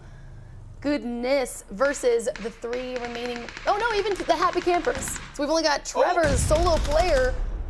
Landoon, that was actually Landoon. Insane grenade coming up from the base of this little bit of deflate into the shack, knocking down Charity. Huge grenade coming up for the members of Sonics, and Landoon now able to safely grab the contents of this crate. The level 3 kit will be going his direction, not favoring whatever gun is inside. Spotting out Greg Shot now. One shot, not going to be hitting the head. 40 damage applied, though, to the member of Reinvent as Landoon is under fire from several different directions. Greg Shot returns the shots, and with a headshot from the Mini 14, Landoon goes down. Shots are everywhere, absolutely. Reinvent just feeling fine in the only compound within this zone, holding it down, able to hear the shots coming, raining down around them and getting angled onto that crew, trying to engage with Sonics. Here's the thing, grenades are being prepped by crew right now. They're going to be pushing in as a 4-man. And when you think about what Sonics just went through, Landoon being down, Smithy going to be separated off from the rest of his team, it's not a good spot to be, especially with Mustache Dave wrapping around the north side, especially with the Happy Campers there as well. This western side of this circle is becoming increasingly deadly, and Reinvent, the only team to hold a dominant compound inside of this late game circle, they're loving it. There are a lot of bodies, 20 alive in this phase 7, about to pop. This is insane. Aggressive plays coming out. Grizzly gets a knock, and he's going to be following it up with a nade from downtown. Will it be able to have the distance on top of Godspeed and Microfry? And sure enough, it does. Godspeed going to be down. Microfry going to be down as well. 2 members left alive for Mustache Dave as Los HD quickly retreats back down. Grizzly, though, finishes off with a little bit of damage on a Godspeed. Out he goes. Microfry still in the window of being rezzed as Caden now up on top of this hill and at the top position trying to provide overwatch. Yeah, absolutely. As you've got Reinvent, they just see the bodies dropping over there from Mustache Dave. And again, this next phase 7 favors their compound yet again. They're sitting pretty. They don't need to move. They don't need to go anywhere. But they do know that Mustache Dave needs to come across the street, and they are ready. Mustache Dave's best bet is to wrap all the way around the eastern side of things, especially with how crowded the western side of the circle has become. Not going to be coming out on top of Sonics, and this sends the Happy Campers on that rotation. Right now, it's going to be a 3v3 setup as Smithy going to be bleeding out. Tony V possibly trying to stick this res, but in just a second, Adam will be spotting them. A grenade being prepped as well, thrown a little bit too far, trying to target down the members of Team Crew. But now, Tony V out in the open behind the Marauder. The damage is being applied. Tony V will be knocked by Spray. Oh, Sonics goes out at 6th, leaving the Happy Campers with 2 players up. Crew is in the new zone. They hear the fight happening. You see them pushing up north. They want to see what's going on up there, and they want to try to take some fights here. We've still got a solo, overconfident Trevor. Literally, he's been sitting in that very spot for the last couple phases. Nobody has any idea he's over there, as everyone else will be fighting each other. Loss from Mustache Dave goes down across the street, unfortunately, leaving Mustache Dave with 2 players. And Reinvent just raining down fire from their compound as they got line of sight on everybody. I mean, here's the thing. Sonic's going out in 6th place, not bad. You got to take away that they are racking up points, which they so desperately need to do. So continuing to have these types of performances, exactly what Sonics needs to do going into the final 2 games, not just of the weekend, but also of phase number 1, as Team Crew now swarms on top of the Happy Campers. A quick knock leading off by Waldo on top of Adam, and here comes the barrage of throwables. A Molotov landing right up on top of the members of the Happy Campers left alive, and out they go, spraying Adam down. Happy Campers out in 5th position. 4 teams remaining just past that 27-minute mark, and our shift goes up towards the north. All 4 members of Reinvent currently inside. They're holding on to a 2-2 split. Strategic position coming out, but will they be able to hold off the 4-man push coming out from Team Crew? Spotted now. Greg Shot. This is how you do it. It's going to be a 4v3, at least in favor of Reinvent versus Team Crew. Still 2 solos to worry about, but Greg Shot and the boys from Reinvent have a hell of an advantage to work off of, but can they play it effectively? Pushing down the hill, Greg Shot immediately going to be spotted out. AKM from back, and then the Scar coming in for Leda to wipe him down. That's interesting because all the while, just to their east is Trevor. He's just hanging out very quietly, not even going to try to get a random kill on anybody that happens to be in the area. CeeLo could have been perhaps a shot for Trevor, but he's going to go ahead and let him retreat back to his teammates. All 4 of Crew still up versus the 3 remaining of Reinvent. A bit aggressive there for Greg Shot to push into that. They had the advantage. They had the knock on to Team Crew, but now they've lost a little bit more than they had opted into. Microfry still holding out into the shack. Certainly Vac's curiosity is peaked, but not so much as to protect himself from those angles when he has to worry about the members of Reinvent just up the hill a few meters away.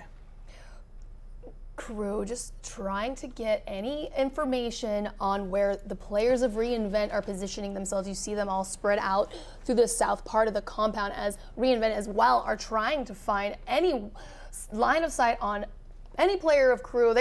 You can see they have really no idea on where they are. Trevor, look, he's got to make his, look, he's like sneaking up just ever so slightly.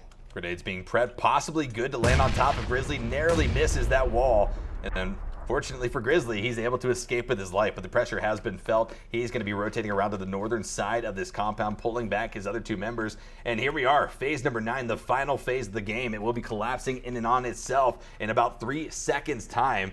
And the blue zone, Lucy, it's no joke at this stage in the game, 1 or 2 ticks, and you've lost nearly all of your HP. So it comes down to strategically placed, tactically maneuvered plays. Yep, and when you've got the numbers, as Crew does with 4 players up, that will play nicely for them. Trevor finally coming alive, taking some shots onto Waldo, but unfortunately is not able to get the knock as Waldo turns on Trevor and sets him sailing on in 4th place. Yeah, facing off against the blue zone on your back and the guns of Team Crew on your front side is not where you want to be, but a valiant effort nonetheless. Coming out from overconfident, out they go in 4th position. Now Microfry from Mustache Dave gonna be spotted out. Does not give away the kill point though to reInvent. The damage came out from Grizzly's gun, but the blue zone finished off Microfry. Now just 2 teams remaining. A 3v4 situation between Team Crew and reInvent, and the damage kicks off Team Crew's Mystery with a nice frag grenade on top of Steezy BB. Now just CeeLo and Grizzly holding off against the 4-man push from Crew. Leda as well back. Mystery and Waldo trying to crest on top of this hill, trying to be the kings. Not sure if they're going to try to go for this res. I believe they're going to, I don't even know, but oh my goodness, Crew is going to rush the compound as they know that they've got a knocked player and there's only 2 up. Going to try to find any reInvent players as CeeLo takes some shots but is unable to get any successful knocks. A bit too passive, at least for what I like to see here in these late game scenarios. Team Crew, they have the skill. They had a significant advantage right there, 4v2, but they've given now reInvent the opportunity to get the res, and hell, they're going to be center compound as well. They don't have to move out of this hard cover. Instead, Team Crew essentially has to siege through these walls, possibly even into the buildings in the late moments of this final phase collapse. You're right, Phil. They should have absolutely pushed that compound. You saw that late nade coming out from Crew. Where was that? That needed to happen initially when they made that first push, but unfortunately allowed reInvent to get their 3rd man up. It's back to a 3v4 right now in favor of Crew. However, reInvent, like you said, they have the hard cover of this house. Mystery just took about over 50% of his HP to blue zone damage. A bit of a misstep. I mean, you don't want to be giving any type of advantage over to your enemy teammates.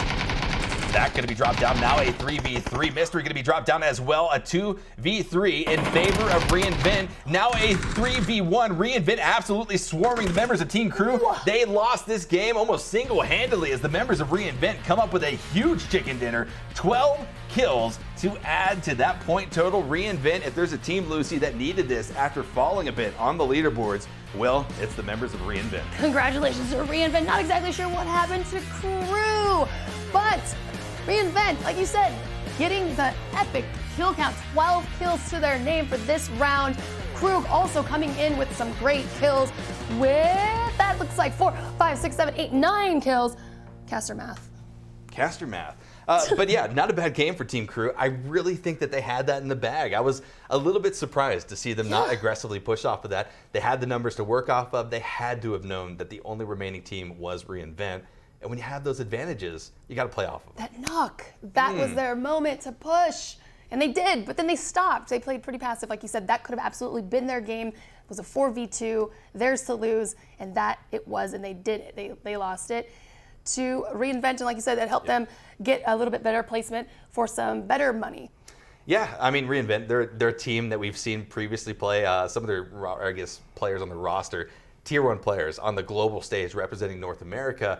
And so it's good to see them performing to those strengths. Steezy, Grizzly, CeeLo, and Crew, I mean, they're performing to their strengths, and you like to see it. I liked how they didn't, okay, so 2 things. I didn't like how Team Crew played that so passively, but I also loved how passively, sort of methodically, that we saw the members of reInvent play. They knew that they had the position inside of the circle, they had the hard cover of the building to work off of, and it really came down to, yeah, what can Team Crew do? Can they really put into action a breach that's going to be effective? I wanted to see them with numbers on that push versus one at a time, right? I was hoping for a Noble preseason finals game. Sure. Right? Remember when Noble came in? Yeah, and got their spot in NPL in one day, essentially, They were also on the outside of the building. They stormed it, and unfortunately, because they had the numbers, even though they were knocked down by whoever was inside the house, but because they had the numbers, in the end, got the win. Yeah, numbers and confidence, two of the biggest things that help teams out in those final end-game moments where it comes down to one team against another. Maybe the position isn't in your favor, but you got the numbers. You have to utilize them. But a huge game coming out for a few teams, Lucy. Sonics able to advance themselves further into the late game. I think they went out in 6th place. But granted, what we had been seeing from them, it's good. Yeah, and even with Mustache Dave, they got a bunch of kills themselves. Which no one in the lobby likes to see.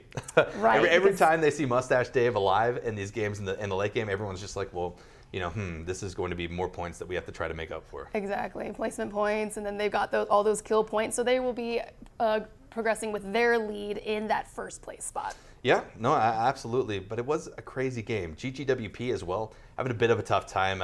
It's been a tough phase, I think, for GGWP. This is a team that probably needs to go back to the drawing board a little bit, really work on what's going wrong, identify it. VOD review, so impactful. So maybe even get a third opinion to come in, an unbiased sort of helicopter view opinion. Do they have a coach? I'm not sure. I'm not sure if GGWP has a coach or not. They've been around for a while, certainly some very familiar names, but something's not clicking for them, right? You wouldn't expect them to be so far down in this lobby and having difficulty. Yeah, because they actually were one of the teams that made it into the Royale, the final day for the NPL Royale, and here they are still yet though on the bottom of the leaderboard.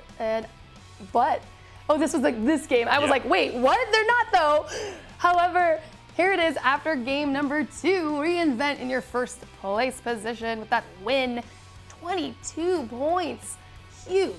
And you can't take anything away from Team Crew. 15 points, 7 points shy of that first place mark, at least in this game. Certainly, had they gotten that chicken dinner, they'd be sitting pretty, or at least more pretty, and prettier, I don't know, in terms of points. But Mustache Dave, 3rd place still. That's going to be good for them. I don't see any other teams kind of pushing up except for Reinvent, who's going to start to be on that cusp now of those top money payout positions. Ooh, let's see. I believe that should be our next graphic here. Pulls Reinvent back into 2nd place. They got to be feeling good. Look at that 3-point gap from 1st to 2nd.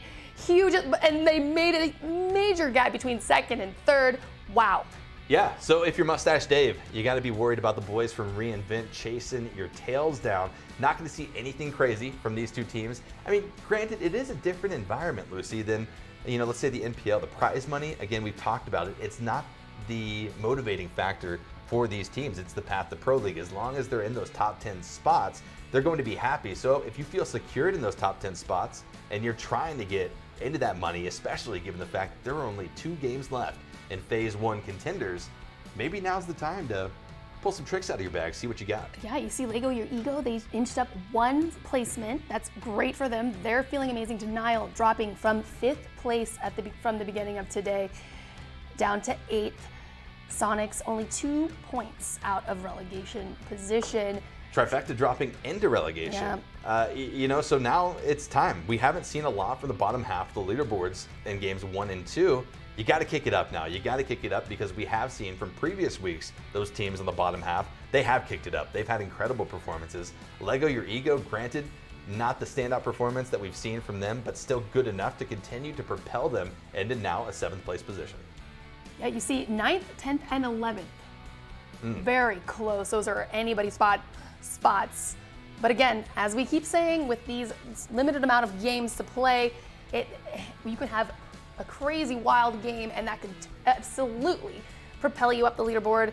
So it's going to be 2 more rounds left. 2 more rounds, and those are going to be Lucy's and Esquire's picks to watch here in these next 2 games. See how the performance of the Happy Campers, Sonics, and Trifecta shapes up, especially who's going to be alive when one of those teams drops out. It's going to be pretty impactful as to how these leaderboards will continue to shape up. Trifecta is a team that has never been in this tough of a situation, always been in the Tier 2 and Tier 1 scene. Would be devastating to see them drop out, but at the same time, Sonics and Happy Campers, exactly the same boat. Sonics, the previous roster of Team Gates, and then the Happy Campers. I mean, they've got some insane players, whether it be Adam or Charity. Charity, I say this a lot because it's true. He's one of the more strategical players, one of the more intelligent players in competitive PUBG, and he's also in law school. So he's a he's a student of the law and a student of PUBG.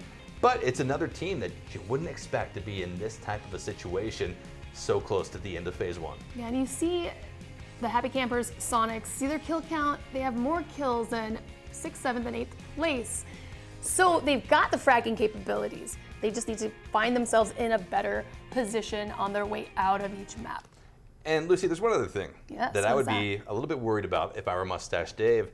The highest point total of any week in the NPLC belongs to reInvent. It's a 52-point week that reInvent had. So they're going to be able to bring that heat, bring those point totals that they need to get to surpass Mustache Dave, if Mustache Dave doesn't have the same type of performance. Did you happen to add up the numbers for Lego Eagle last week? You know what? I don't add up every number. Okay, I don't add up every number. Why not, Phil? Well, here's the deal, Lucy. All right, I relied on you to do that. Oh wait, okay, let me do that really quick. Just give me 2 seconds. With your spreadsheet, with your abacus, pull it out. But I mean, yeah, there's some pretty good things to watch for in these final 2 games. We already talked about it, 9th, 10th, 11th. Where the Happy Campers, where is Trifecta, where is Sonic's going to end up after one more game of Miramar? Your last chance. If Desert Map Miramar, if that's your map, last chance to put up those points before we switch back to our final game of phase 1 back on Erangel. Yeah, well, I mean, really, you've got to bring it all maps. So yeah, you're not wrong. You're not wrong. If you want to be in the Pro League, you need to be good on all of them. But I see what you're saying. Yes, if you have better rotations on one map, then yes, that could be your ticket to be able to at least get some placement on the leaderboard. So maybe some of the teams that we saw in game number 2 had some issues because of that plane path. We saw it very far shifted down towards the southwestern part of Miramar. Doesn't really open up those far northeastern locations, which traditionally, at least in the past 3 weeks, we've seen our NPLC teams sort of gravitate to. So maybe some changes come with the plane path. Who knows? Hopefully it plays in your team's favor as we move into the 3rd game. It's going to be loading up very shortly. Players are already in the lobby, just waiting on those last few connections. That we are. So if we're getting the thumbs up. We're about to start this thing. Spoiler alert, the flight path is bueno. Hey, Lucy, you can't spoil that. Oh, but it is. It is bueno. Oh man. I told you, it's so good. It's good. I mean, it's at least what these players are going to want to see. So, Lucy, without further ado, let's pop into the final Miramar game of Phase 1 NPLC. It's going to be, yes, just like you called it, a nicer playing path than what we saw in game number 2. What is it? I love what Toffee says in the MPL, the mirror match. Oh, yeah. The last mirror match. You're going to get sued for saying that, by the way. Oh, no, yeah, Toffee's is going I'm giving credit. Toffee's going to send the lawyers over. No, but I'm giving credit. It's good. Lucy, that's It's so good. That's my tag. And this is a good flight path. Low-key going to go ahead and stay on the west side, but they're going to be a little bit more north of this drop, as Trifecta will be dropping in just to the east of them. And Dave, were they in Monty last map as well? Mustache Dave's team has been favoring that western side of Miramar, at least for right now. Always going to see Overconfident and Picado. They're not giving it up. This time, though, Denial. We saw them drop near Picado. Some shots from Rift and Stab coming out in a distance in game number 2. Not happening here. They've got the plane path to work off of, which is going to allow them that further stretch over towards Hacienda.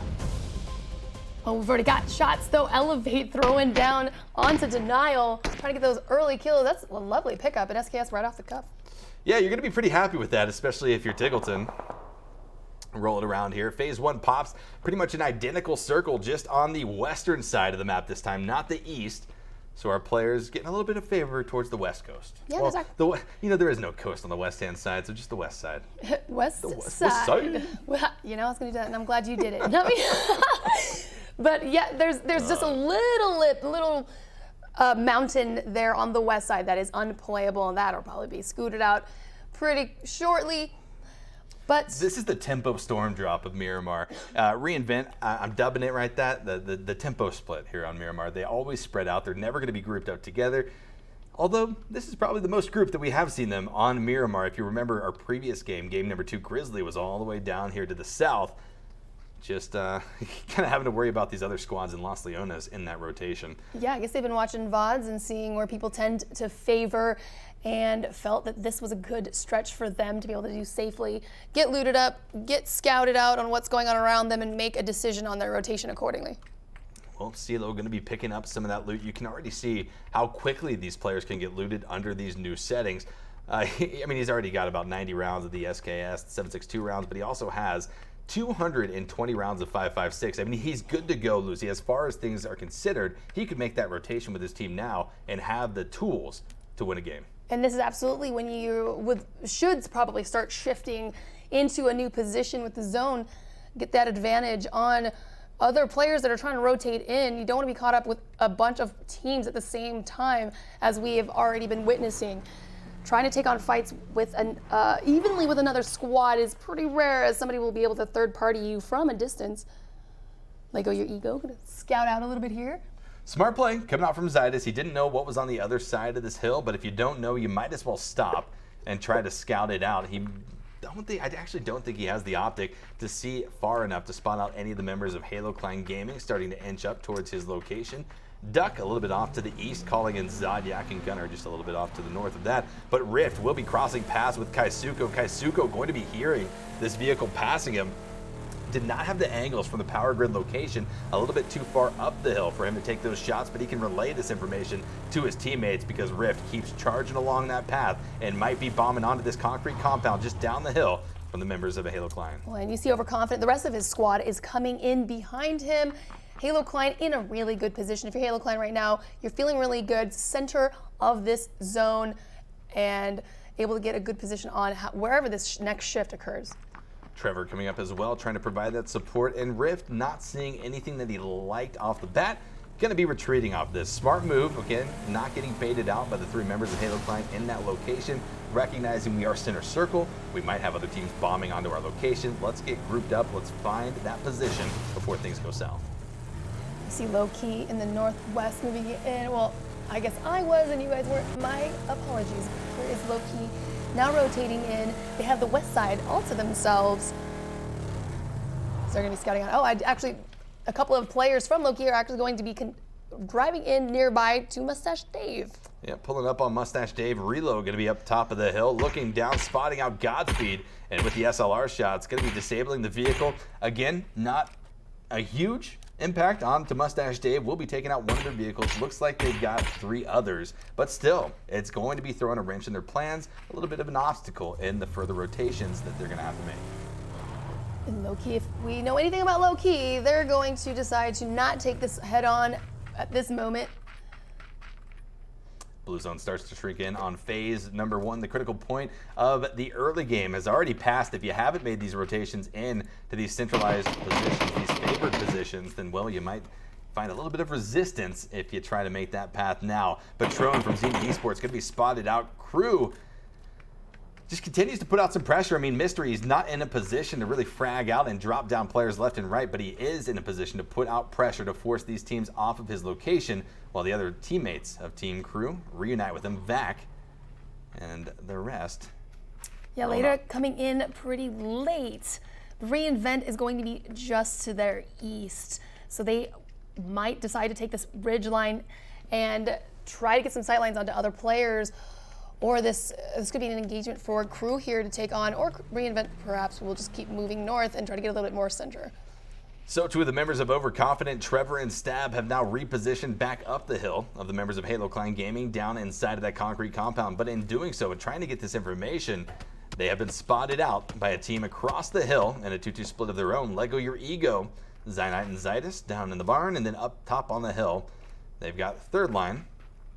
That is a really good position for them. They are able to see out on the north side. Really, they have 360 views. Actually, Kendo, you better, I was telling Kendo, you better stop that car. But he's going to keep going right into the compound where Microfry, Mustache Dave, is holding, and hearing this buggy approaching, he's not going to be able to get any fatal shots, but there it comes. Microfry with the scar outside of the building drops Kendo out of the buggy and now out of the game, but now receiving fire from the other teammates of Zenith Esports. Microfry forced to retreat behind the shack, 50 HP, but it's not going to deter him from taking those peaks. Yeah, well, Overconfident also heard it, and so they're putting in some shots on Zenith. Loki hears the shots from a distance and is trying to advance in onto Mustache Dave. And just going to be taking some passive shots on Loss, looks like.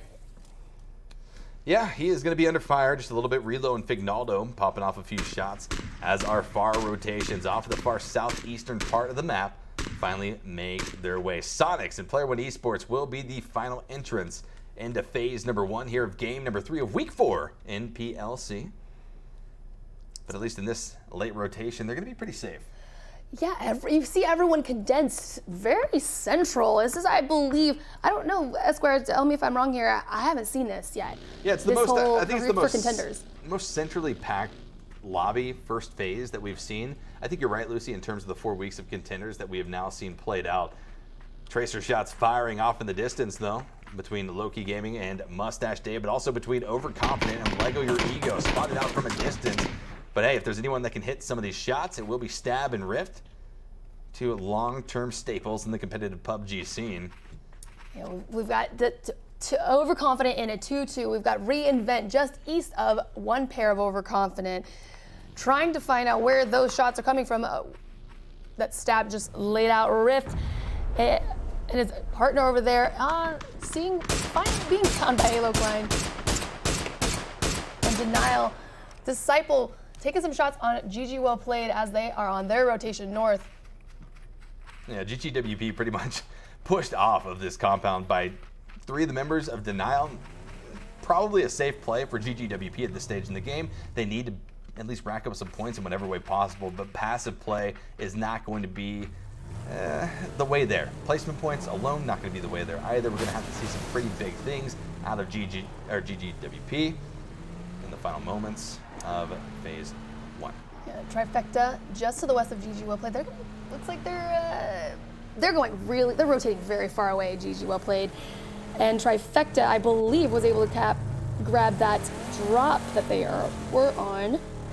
Going to be heading west and disengaging. No, GG Well Played now going east, out away from the zone and uncontested. Well, you know, it's not a bad rotation for GGWP. Rotate all the way along this eastern side, go down south, and hopefully find a safe spot for you to land. But someone who's not safe is going to be third line Inzitis of Lego Your Ego, taking a Hellstorm or a fire from the members of Halo Klein Gaming. Mardona is wide out in the open. Going to be at least baiting Kaisuko's SKS in that direction, but no shots, at least fatally, going to be hitting.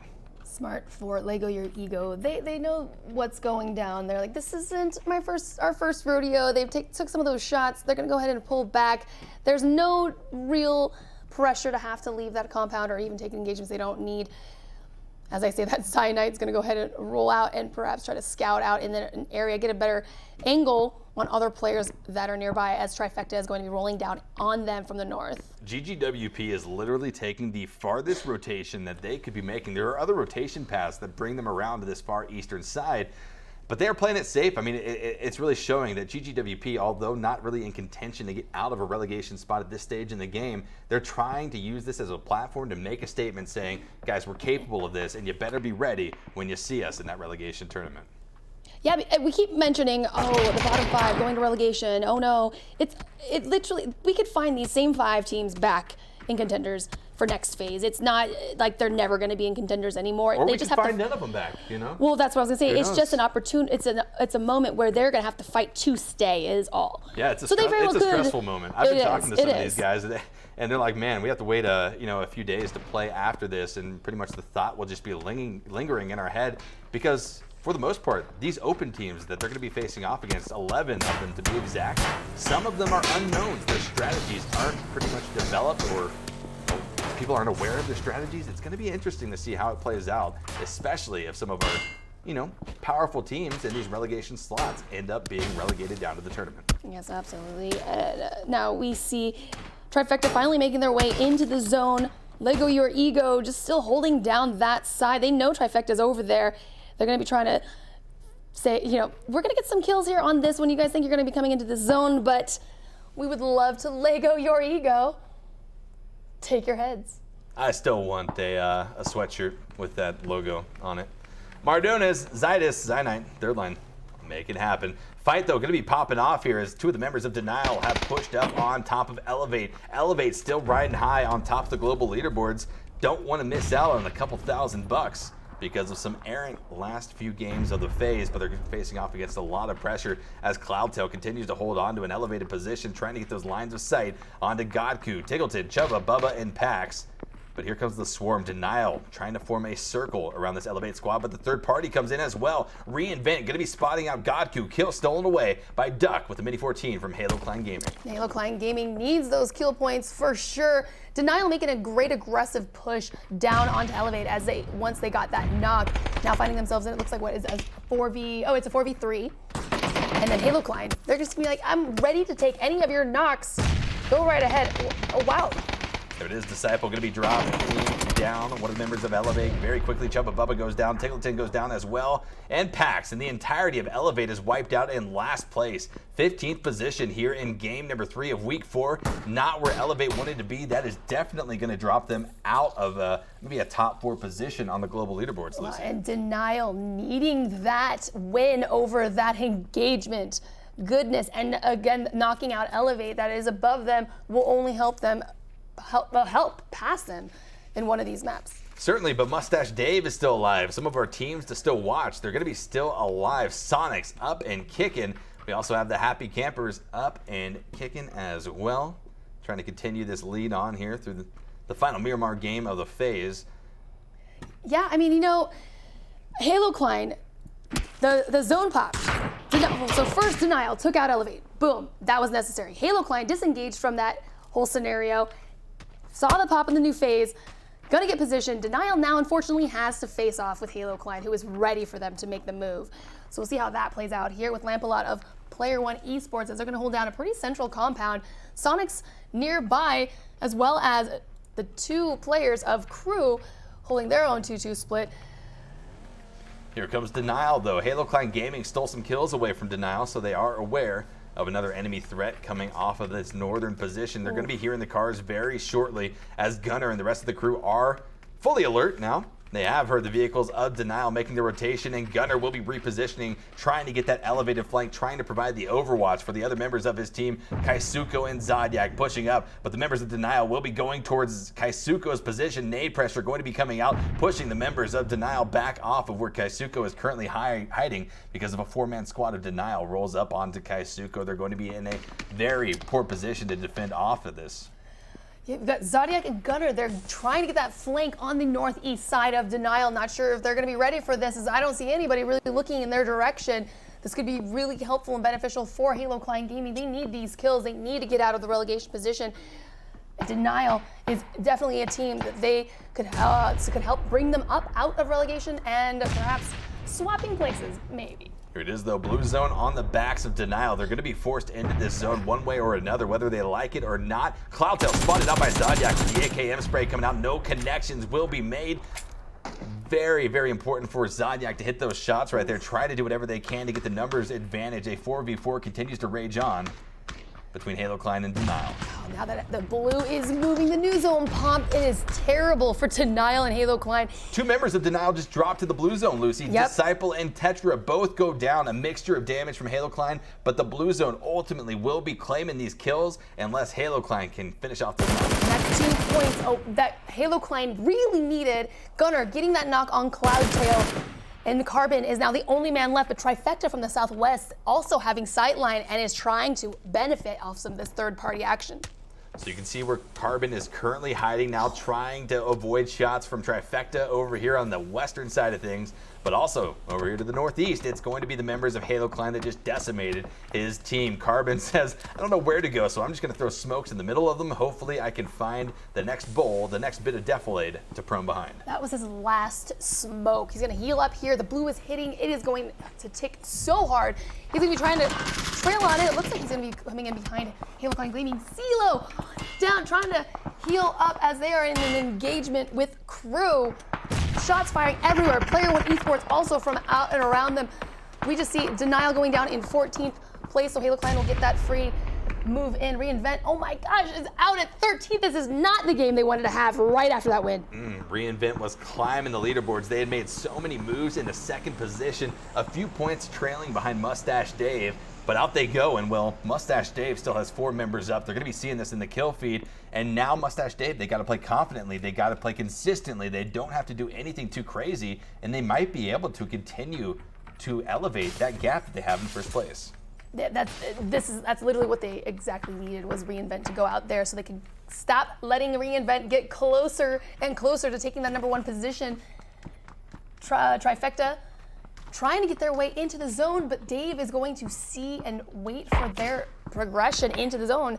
They're being gatekept by not only Dave, but also Lego Your Ego. This is going to be really rough.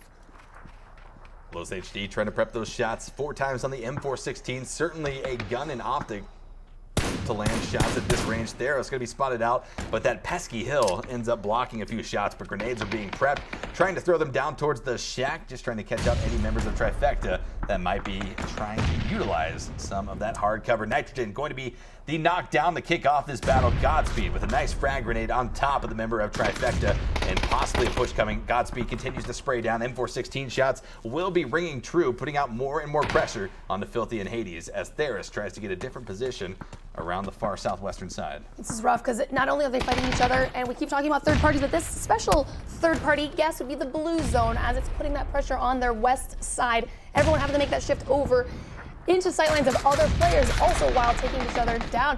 Crew looks like they were getting shots elsewhere, but all of Dave up.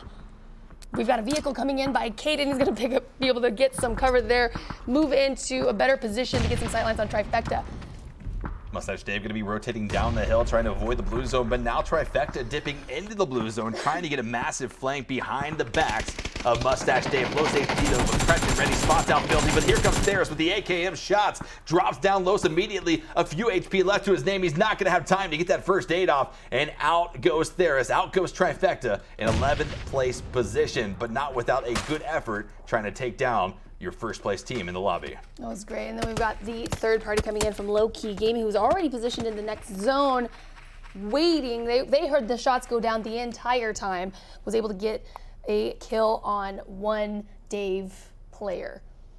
One Dave player, a little bit of commotion popping off here to the northwest where multiple teams, I mean, all around the final few circles that we're looking at, Lucy, a lot of teams are going to have tough rotations to make, a lot of open area that has to be traversed, and a lot of teams sitting in their paths. Mustache Dave, though, Caden, going to be knocked by Mr. Bloatapart of Low-Key Gaming.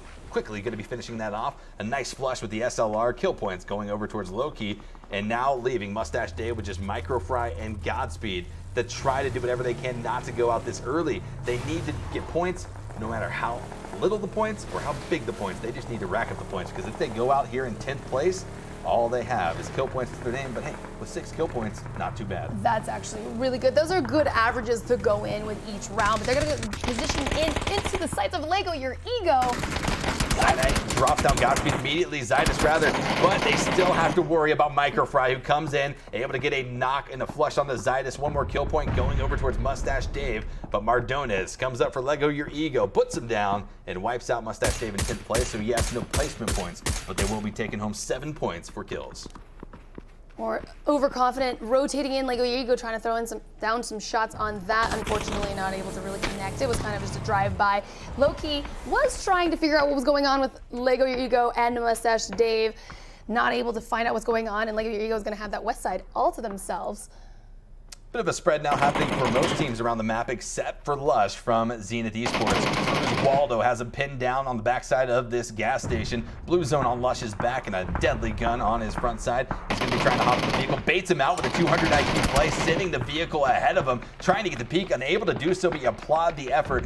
Don't think I've seen that play coming out of a playbook yet, but Lucy, that's a good one. That was amazing. Send the vehicle, make them distracted, and when they're looking far to the left, you get them around the corner. That was beautiful. It was an absolute Hail Mary attempt for sure, but unfortunately wasn't able to come out of that alive. Waldo now taking shots from Player One Esports, who were just waiting for, again, this is just, if you've got that compound on the inside of the circle, he's just waiting for these players to come out of the blue from their engagements to take them out. They're like, oh, you won that fight? Well, you're going to lose this one. Well, two big teams that we were looking at going into this game are still alive. Sonics and the Happy Campers trying to escape any type of relegation spot. Certainly on the path to doing that here if they can continue on this performance. But both teams have to make pretty open crosses down to the south to get into the northern side of one of these late game phases. At the 22-minute mark, 7 teams alive, 20 players. Certainly not going to be an easy late game. Yeah, if you're low-key, you're feeling really good right now. They have that whole south edge to themselves, overconfident, finding themselves all crunched together in one little dip. Fire coming in from Player One Esports, also low-key on the other side.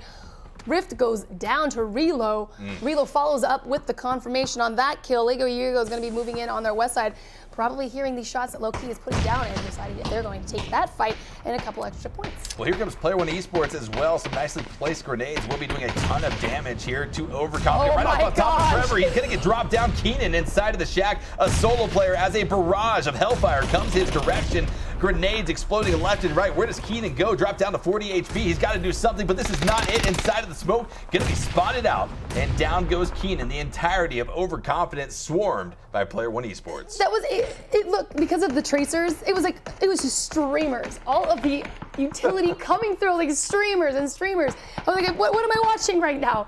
That's how you do it, though. That's a party. How you do it. You gotta have streamers at a party, you know? You got to. Spray, the lone member left for the Happy Campers. We were quickly looking at them. They had 3 players up just a second ago, but the blue zone continues to tick. Spray at the final second, the 11th hour, able to get that first aid off, and now fighting against that blue zone damage, fighting against the positioning of Sonics and Player One Esports, trying to get this first aid off inside of the smoke, but a lucky place shot by David will be wiping out the Happy Campers in 6th place. I can't even believe he made it out of the blue, but he did. Had to heal one more time, but unfortunately was spotted out by Player One Esports in the distance. Going out, 5 teams left, 14 alive. We've got GG well played in engagement with Sonics, also being third-partied by Player One Esports. I mean, that's essentially what this late game has turned into, a third-party fest all around the map. As one engagement starts, another team that has not been involved in that fight moves on in and tries to capitalize. You can't fault them for that type of play. It's exactly how you have to play it in these scenarios, especially when you're trying to rack up points, just like Sonics. Player One Esports is going to be making a push out into the zone. They're going to get a little bit better coverage of the map. Sonics as well, trying to advance further into the center to take on some more fights. Landoon takes David down to his knees. I want to know if Landoon dyed his hair something different today. Maybe it's matching the more Sonics color template. Turquoise. He's doing something right. I mean, Landoon is on fire here in the final week of the NPLC, Lucy. Landoon, all 4 players of Sonics still up. Huge, as they're going to take on Player One Esports just to their west. They've got this ridge line here, and they are in their way of making it into this next zone. I love Landoon just spraying all around the outline of the rock, just hoping he maybe gets that nice headshot. Yeah, one of them's going to connect. GG well played on the south side of Sonics. They're going to be putting in some pot shots there a little bit. They're also going to be taking some from Smithy. Nuisance in the new zone. It's going to be pretty tight for them to be able to be in this next phase safely and stay alive. Nice smokes from Smithy, going to be blocking off the line of sight of GGWP. And now the shots come in, able to land some damage, at least a little bit more damage this time, but also taking some in return. Smithy going to be dropped down to 39 HP for some nicely placed shots from inside of the compound. But here comes the backup. The smokes have been deployed, and now Landoon pushes up in the Murado to this bit of deflate. Strategic play for positioning coming out from Sonics. That's perfect. He also has 1 grenade. I saw that, and I'm ready. I want to know whose names are attached to that grenade. 4 players' names, at least, on the same nade. Yeah. That's how Landoon rolls, and that's how he's going to execute off of it. But 5 teams remaining. I believe there's only 1 team with 4 alive, and that is going to be Sonics. But as we say that, the caster curse comes out. Tony V going to be dropped down, leaving just Yaxley, Smithy, and Landoon to try to figure out, do we go back for our teammate, or do we take our position? Do we not risk anything more and continue on as a 3-stack? I think they're making the smart plays right now, worrying about BGWP just on the south side of this road here, and not coming out. Landoon on to Nuisance with the Mini 14. The circle is closing in. We're in phase 7. It's about to collapse into phase 8. You see there, oh my gosh, Low-Key took out third line, which leaves what's a 1v1 happening on the south side.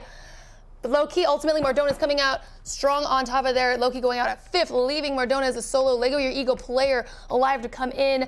And we've got GG well played, though. Numbers down.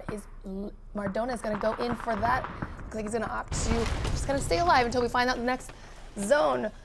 Dexy was able to get the res onto Nuisance. That's going to be very important as we enter into phase number 8 in just a matter of a second. Next phase is going to be popping. We'll see where we're going to be going, and it's going to be favored over towards the west-hand side of things, favoring towards Player One Esports just a little bit. All other teams have to make rotations, and it's not going to be easy. Sonic's taking casualties right here as Landoon and Smithy going to be bleeding out. It's just Yaxley left alive. GG well played. 3 players up. Holding this east side, just that little lip on the other side of the road. They're gonna have to make that cross. It's gonna expose them to Player One Esports. Mardona's just kind of hanging tight, playing very passively, decides to disengage from the fight with GG what played on his east. Is going to be rotating the opposite direction, but also Player One Esports is rotating in that same way. 4 teams alive, 8 players alive, a 2-player per team average, but you can see Player One Esports is on top of that average. They've got the numbers to work with, spotting out the solo player of Lego Your Ego. Some nice shots with the M249 from David. Will be eliminating Lego Your Ego in 4th place, but still another good game for Lego Your Ego. They don't need these first place finishes, but they can be very content with a 4th place spot. Sonic's going out, 2 teams remaining. It's going to be David and Player One Esports versus the members of GGWP. This is the game that GGWP has been looking for here in phase 1 of the NPLC, and they are very close to taking it away, but it's still going to be an even fight. 3v3 to kick it off. See the 12 kills for Player One Esports. Look at the spray, the control, it's amazing. Aquila taking out Nuisance. Dexy goes down as well, and there you have it. Player One Esports taking the 3rd map with 15 kills. 15 kills. I think these NPLC teams are starting to get a little bit comfortable in these lobbies because they are racking up the kill counts, increasingly putting up those numbers. But you got to be happy if you're Player One Esports coming into the penultimate game of phase 1, walking away with a nice chicken dinner. GG well played. Did get a 2nd place finish. Looks like they only were able to secure 1 kill, however. So that's 6 for 2nd. 1 for the kill at 7 total. It's definitely better than nothing, but it's really not going to move them at all by any means on the leaderboard. It's better than nothing. That's exactly right, Lucy. It's better than nothing. It's better than nothing. Good job. GG well played. GG well played. I mean, a good game though. A good game. You like to see GGWP not giving up, right? They certainly, could. They might be a little bit upset about it. Maybe they were realistic going into today. They knew what they had to do, but they're not giving up. And that's what I love to see when you have a platform like this to be broadcast. Other players are watching. NPL teams are watching. Opens teams are watching.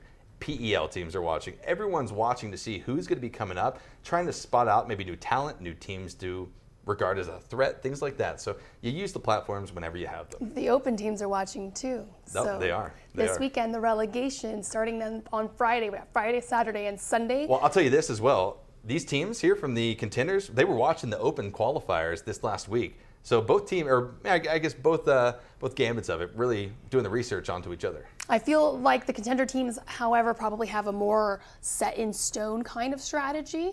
The open teams have a more flexibility as it's an assumption, of course, probably newer teams formulated together. They haven't been playing as a 4 squad or even 3 squad for very long, as long as perhaps some of these contender teams. So they're still flexible in their strategy, and they can make moves and adjustments based on what the contender teams are solidly deciding to stick to. Yeah, and that's kind of one of the things that's different about these relegation promotion type tournaments. The teams coming from the opens, they've got everything to gain and nothing to lose. The teams that are dropping down, the bottom 5 teams of the NPLC, they've already felt what it's like to be in contenders. Maybe they've been close to getting into the Pro League.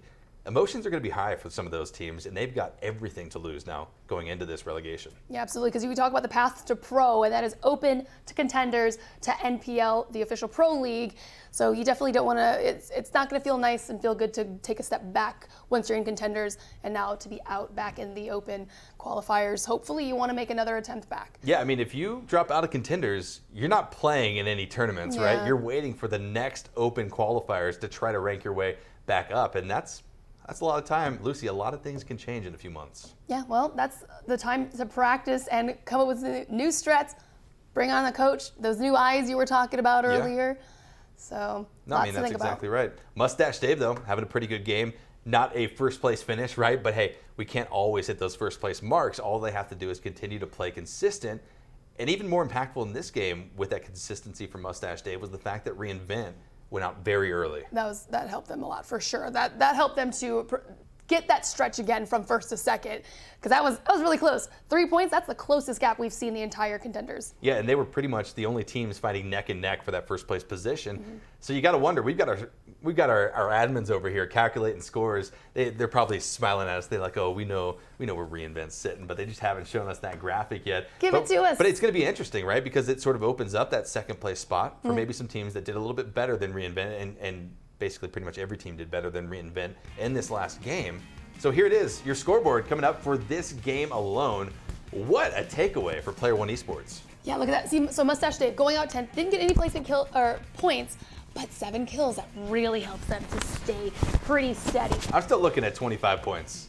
25 points and 15 kills. I can't stop looking at it because it's insane. It's a hell of a game for Player One Esports, a team that's been riding on the upper half, the better half of these global leaderboards. But here, speaking of global leaderboards, Lucy, Mustache Dave, 130 points, but look who swapped it around with reInvent, coming for that first place spot, that $6,000 check. Look at that. We thought Mustache Dave was going to take a lead off of reInvent. I mean, and that they did, but Player One Esports said, oh, I'm sorry though. We're going to still chase you. 2-point gap. That's fine. We're coming for that first place position. Player One Esports, wow. Kudos to you guys. I mean, that's huge. Had Player One Esports not had a massive 15-kill game, had they had maybe a 7 or 8 kill game, they'd still be chasing down Mustache Dave. They'd be really tied up with reInvent, trying to separate that third place position. But it's not going to be the case. Going into our final game, not just of the day, not just of the week, but of the entirety of Phase 1 at NPLC. The path to pro being established here right now. The road is being laid. The bricks are going down.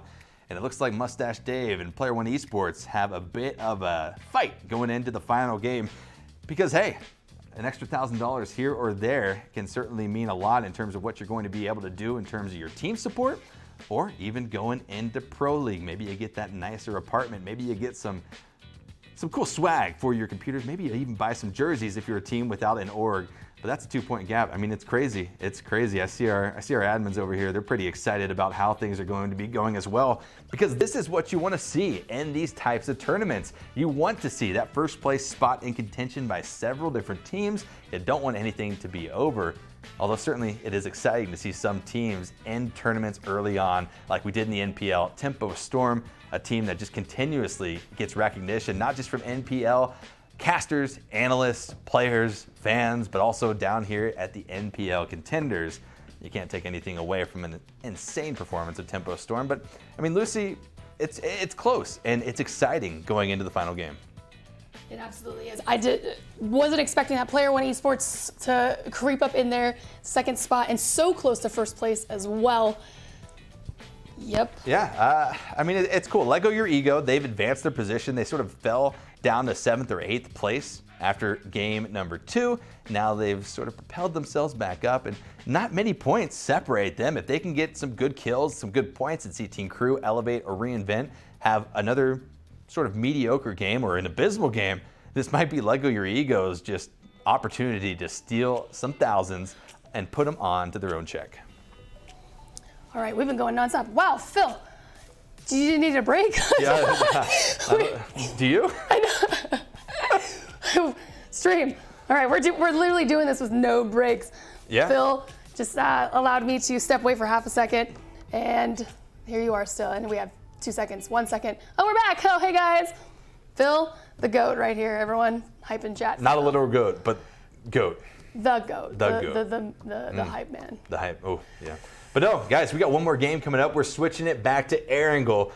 First map to come out for PUBG. It's only fitting that we end Phase 1 on Erangel. And, hey, some of these teams, they, regardless of the fact that the map, Miramar, has been out for a long time, they still perform better on Erangel. So we're going to see maybe some different performances, maybe some crazy stuff happen. Who knows what these players, these teams have in store for us in the final game of the season. I mean, this is just exciting as a whole. The final map for the phase of Contenders, Phase 1 of Contenders. Yeah. And we're going to find out in the top 10. I wasn't able to catch the 9th, 10th placement. Yeah, it's crazy. How close was that? It's very close. I missed it. I mean, it's essentially about 10 points that separates from around the 10th place position all the way up to around the 7th place position. So there's still a lot of room for movement, which makes this game even more exciting to watch. What about from 11th? Are they pretty set, 11th and below? Well, Lucy, I think we might be able to even pull those back up for you. Can we? Can please? we pull back Let's up pull those back up. total scores for the entirety of Phase 1? Take, guys, a look at this going into the fourth and final game of the week. Happy Campers, Sonic still trying to fight against that trifecta, has slid a little bit further into this relegation danger zone. 6 points that they're going to have to make up for and then climb ahead of the Happy Campers. Wow, wiggle your ego at 6th place. Kudos to them, my goodness. The Happy Campers, though, 6 points only ahead of Trifecta. Trifecta is capable of getting out of relegation position, but will they be able to do it in this final map? We'll find out. Well, I know they're going to be sending Hades to try to pick up whatever kills he can. Filthy, Hades, Theris, and the crew. Nuisance. He's the new addition, so you have to also remember that, right? We had some teams that did some roster swaps. Some were hot, and some just kind of played average, and it maybe gives you the indication, hey, this team's got some stuff to work on, and that's totally fine. This is the place to at least identify those issues going forward. Yeah, sometimes you have to make swaps on your roster just due to life things happening, not necessarily because of any conflict or not working out, but sometimes just life happens. So then having to bring somebody new into the mix mid-season definitely has an effect on your gameplay and your performance. And sometimes it's not even a roster swap that's needed. Sometimes it's just shifting your team's mentality, maybe a different leader on the team. Yeah. Maybe you incorporate more leaders on the team. Maybe you change up your drop paths, your rotation paths. You find something different that works for you, because at the end of the day, roster swaps, they don't change everything. They don't fix everything. Sometimes you're in a worse position than you would be. Yep, sometimes. So here we are. This is the final map. If you're just joining us, this is going to be the end-all of phase number 1 for the NPL Contenders. Who are the top teams that are going to be going to compete against the bottom 6 NPL teams for a chance at phase 2 Pro League? Yeah, and I mean, those 6 teams coming down from the NPL to fight for their spots in the NPL, they're no joke either. I mean, there were some pretty serious teams, some shockers that came out, at least from the NPL in the final week that we just saw played out.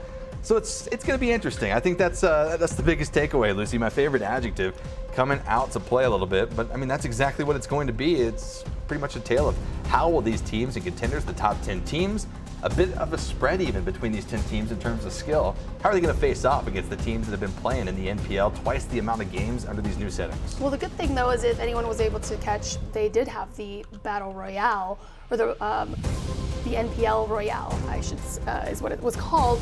So they did get an opportunity to test their hand at the skill level of what the NPL teams are at currently. Some were successful. Teams that we thought would be successful were not.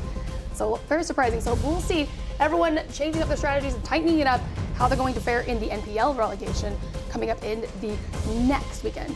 Well, here we go. Plane Path has already made its course. It's kicked all of our players out of that cargo hold to find their spots around the map, and that first circle pops as well. Lucy, we're ending with a little bit of a water circle on the far eastern side of Erangel. It's about a 70-30 circle, maybe a little bit more in favor of water than 30%. Maybe a 60-40, who knows? But regardless, the biggest takeaway is water is in play. The play area is going to be a little bit smaller than teams are used to at this stage in the game. So I was just going to say how the flight path, they've been getting pretty good ones today. That one perhaps was a little off, but everything's been pretty central, and then this happens with the zone. They're just like, you can't have it all. Trifecta going to be taking some shots early from Zenith, but is able to get away as they are going to be heading south to Sosnovka Island to loot. Yeah, I wouldn't be surprised to see Trifecta head on over to Novo, where they have been going for at least the majority of phase number 1 here in the Contenders lobby, and it's not going to be a bad spot for them to get. They can probably find some boats along this area and then ride up the coast, try to extend this, because, I mean, hey, we looked at the leaderboards. Trifecta needs a big game, possibly even a win. If Trifecta got a win right here, I think that would absolutely secure them out of relegation. So let's go ahead and say that's what Trifecta needs to aim for. They need a win to try to bridge that maybe 9-point gap in between them and Sonics. Absolutely. We see that they are able to bring at least a boat in, so they'll for sure have one to escape from, as they will probably most likely make that rotation off of Novo into the water in the east side. And as you say, so phase 1 typically is pretty big, right? But because it's a lot of water, Phase 1 is essentially already, what, would you bring this down to Phase 3 at this point? No, Phase it's, 2? it's somewhere in between Phase 2 and Phase 1, I think. It's not as small as Phase 2, but I mean, it's certainly getting there, and it's impactful. I mean, not a lot of compounds are favorable or at least held in high regard for these teams on this eastern side of the map, so expect those to be taken up very quickly by some fast rotating teams. But a few teams that we need to continue to watch, Sonics already making a little bit of movement here. Traditionally, they will be dropping around that school and apartments area, but starting to reach north a bit off the eastern side of Razak. Tony V trying to reunite with Landoon. We've got quite a bit of teams still outside the circle. We're here with Sonics. They're sitting pretty, like you said. They're just doing their thing. They're doing the Sonics thing. I like how Tony V just honks the horn, switches over to his passenger seat, and lets Landoon drive. Here you go. We saw some early shots happening on the between Zenith and Dave. They are very near each other over in the Milta Power region, as Zenith is going to be rotating north and into GG. Well played. Yeah, quick rotation coming out from Zenith right now, and you gotta love it, right? They drop in Milta. They are able to get very quickly looted, and I guess a pretty good city, especially under these loot settings. There's going to be no shortage of meds, ammo, grenades, any type of utility that you're trying to find. Lush just making sure he gets up to full HP as Patron passes him and continues on towards this Lipovka Hill, where some of the members of GGWP have been positioning themselves. Yeah, GGWP there, Halo Clan Gaming just to their north, and we have a solo crew player. I mean, that's a long scout right there, if you ask me. His team is still in the Severnian shooting range area, and Leda is just all by himself. And stopping in an interesting part of the map, the forest, some players hate it, some teams hate it. Other players, they love it. Well, they know it a little bit better, I think, than some teams that hate it, because it's a tough part of Erangel to maneuver around. It's not a new addition to Erangel, but it's one of the additions that we saw added to the map early on. But I mean, it's a tricky area. A lot of different little bits of defilade, little bowls that you can hide in, sort of displayed right now by Leda. Gonna hold it down. Halo Clan going to be taking some shots onto Nuisance of GG. Well played. Not going to be doing too much damage to them as they're going to get out and hold down what looks to be, well, they've got themselves a little compound.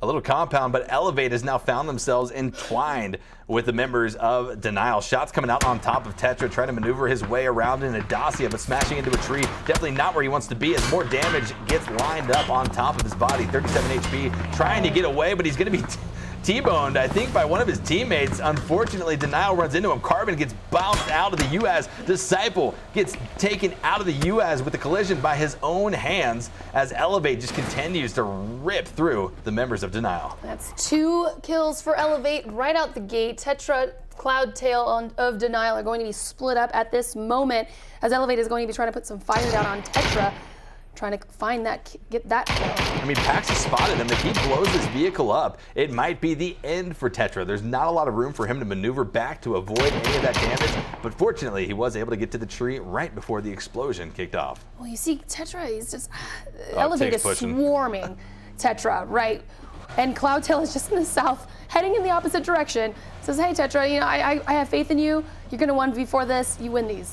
And look at the flank that Tickleton is currently executing right now around the eastern side of where Tetra's location previously was. They do not want this member of Denial to get away without giving him that nice kill point. Cloudtail, the only other remaining member of Denial, he says, Tetra, go north because I'm going south. Yeah, he's definitely separating. Well, Elevate at least know they got 2 kills. They know they definitely have the numbers there. If there is both players of Denial, they know they're 4v2. They're unsuspecting of it being a 4v1 at this very moment, but obviously in their movement, very confident in getting this kill on Tetra. Kaisuko going to be taking some shots down here on a passing crew. Yeah, Team Crew just trying to reunite with Leda, still inside of the forest. And again, not a bad position. If they know this area well, certainly a lot of teams, maybe even at this level of play, don't know it as well. But here comes the push. Zenith Esports outside of the concrete garage compound where the members of GGWP are hiding on the first floor, though they're prepping for the breach. Going to be led by, right now, Roth up the stairs. Maybe Lush and Roth trading off here. But here comes Dexy around the side of the stairs, ends up finding a nice knock and a flush. But unfortunately, going to be taken down almost immediately. Actually, Lush still able to recover off of this, trying to get around the stairwell to safety underneath the stairs to avoid any type of damage being thrown their direction by Nuisance up on the second story. You know, These guys are GG well played. Zenith going head to head in this compound, as you saw. Halo Clan Gaming also are going to be taking shots from the distance, as well as Lego Your Ego. Zenith and GGWP are just in not a good position whatsoever. Not a good position. You can see the members of Zenith running around downstairs. Roth able to recover off of that HP deficit that he was facing off against. And then Kendo off to the north, playing that Overwatch position. I'm not sure how impactful it could be at that range and given this scenario, but Nuisance continues to wait, prepping those smoke grenades, trying to mask his own feet, but also provide a little bit of confusion, a little bit of chaos that Zenith might not want to push up into. So it's going to be making the push up. Nuisance, he's actually going to hold this side right here. He's going to, oh my God, smoke! He had no idea! Can he get the second knock? No, he's not able to. Lush around the corner. He was trying to outmaneuver the members of Zenith, bait them with the door open. Almost caught him. I thought the members of Zenith were going to look towards the door. Well, they had the smoke out, so we and the spectator are able to see through the smoke, but he had no idea, the player, GGWP, that they had pushed in so aggressively. Crazy plays coming out. The Happy Camper is going to be at least losing Levi in the middle of the channel. 2 trifecta, so hey, you get those points wherever you can get them, as phase number 2 popping up here towards the northern side of phase number 1. A lot of water being shifted out, but still some coastal region in play. And you see the Tetra, solo Tetra, all by himself in the west, still in the blue, trying to make his way in. He lives to another day. His teammate is still very south. Cloudtail rotating in right behind Trifecta, but we see Crew pushing up a little bit north, and they're going to be finding themselves in between Loki and Halo Clan Gaming.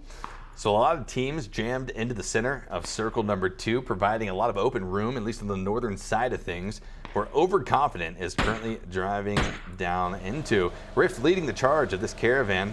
Going to have at least a good opportunity to spot out some open compounds, some open areas of the map still in play that they're hopefully going to be able to utilize to their benefit as we reach into the mid-game of our final game of phase 1. Yeah, Overconfident having 4 vehicles. This will serve them very nicely as they are going to be making their push in towards the center of this new phase. Lego Your Ego. Oh, Dave taking some shots. GG well played. They're seeing Dave out in the distance. Yeah, GGWP has repositioned down into the prison area. We'll be at least a little bit north of it, holding on. As more and more teams start to make those rotations, Lego Your Ego has reunited. Team Crew has left the forest in favor of a compound just east of Yasnaya. And it's an interesting compound, at least to say that. As far as where they were previously hiding, they pretty much backtracked that rotation through Halo Clan Gaming and were able to survive it. So big ups to them. At least they find this place to be a little bit more favorable than the forest, where Mansion, it's getting crowded over there as well. So you can't blame them for getting out of Dodge. I'm sorry. I'm still committed to Tetra over there. He's still in the blue. He's in Rozhok all by himself. He's running. He's running. He's gonna make it. He's got to make it. He's got 11 bandages to his name and a little bit of stim left. But not sure the zone, the phase will start moving in on him. It's just going to be the running from the blue simulator.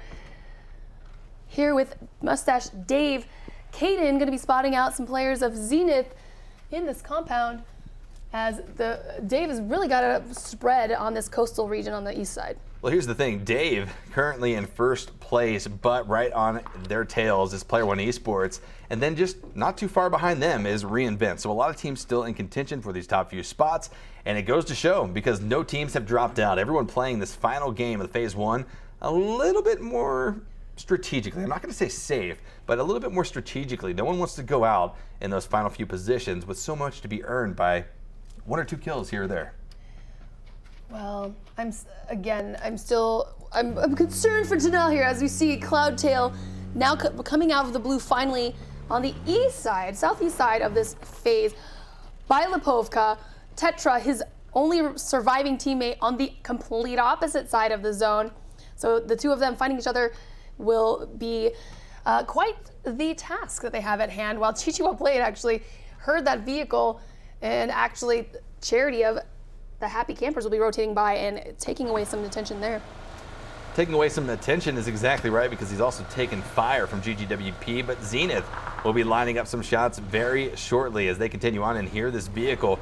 But Charity, he bombs into the forest. This is one of the saving graces of this area of the map. Sure, it's hard to fight in, but it's also very easy to bomb and stay, for the most part, undetected. If you are detected, you have a lot of different obstacles, a lot of different terrain to hide behind. Charity, unfortunately, not able to find that tree fast enough as Sonics, Tony V, spots him out and takes him down with a scar. And then here's Lucy bringing up denial again. Well, look at Tetra. He's made it out of the blue But zone. Cloudtail just took out a trailing member of Mustache Dave. So the split is I serving thought we were him. going over to Tetra. I know, no, it's fine. Because Cloudtail, you just saw on the kill feed, he was able to get a kill from Mustache Dave there, able to take one down on their departure.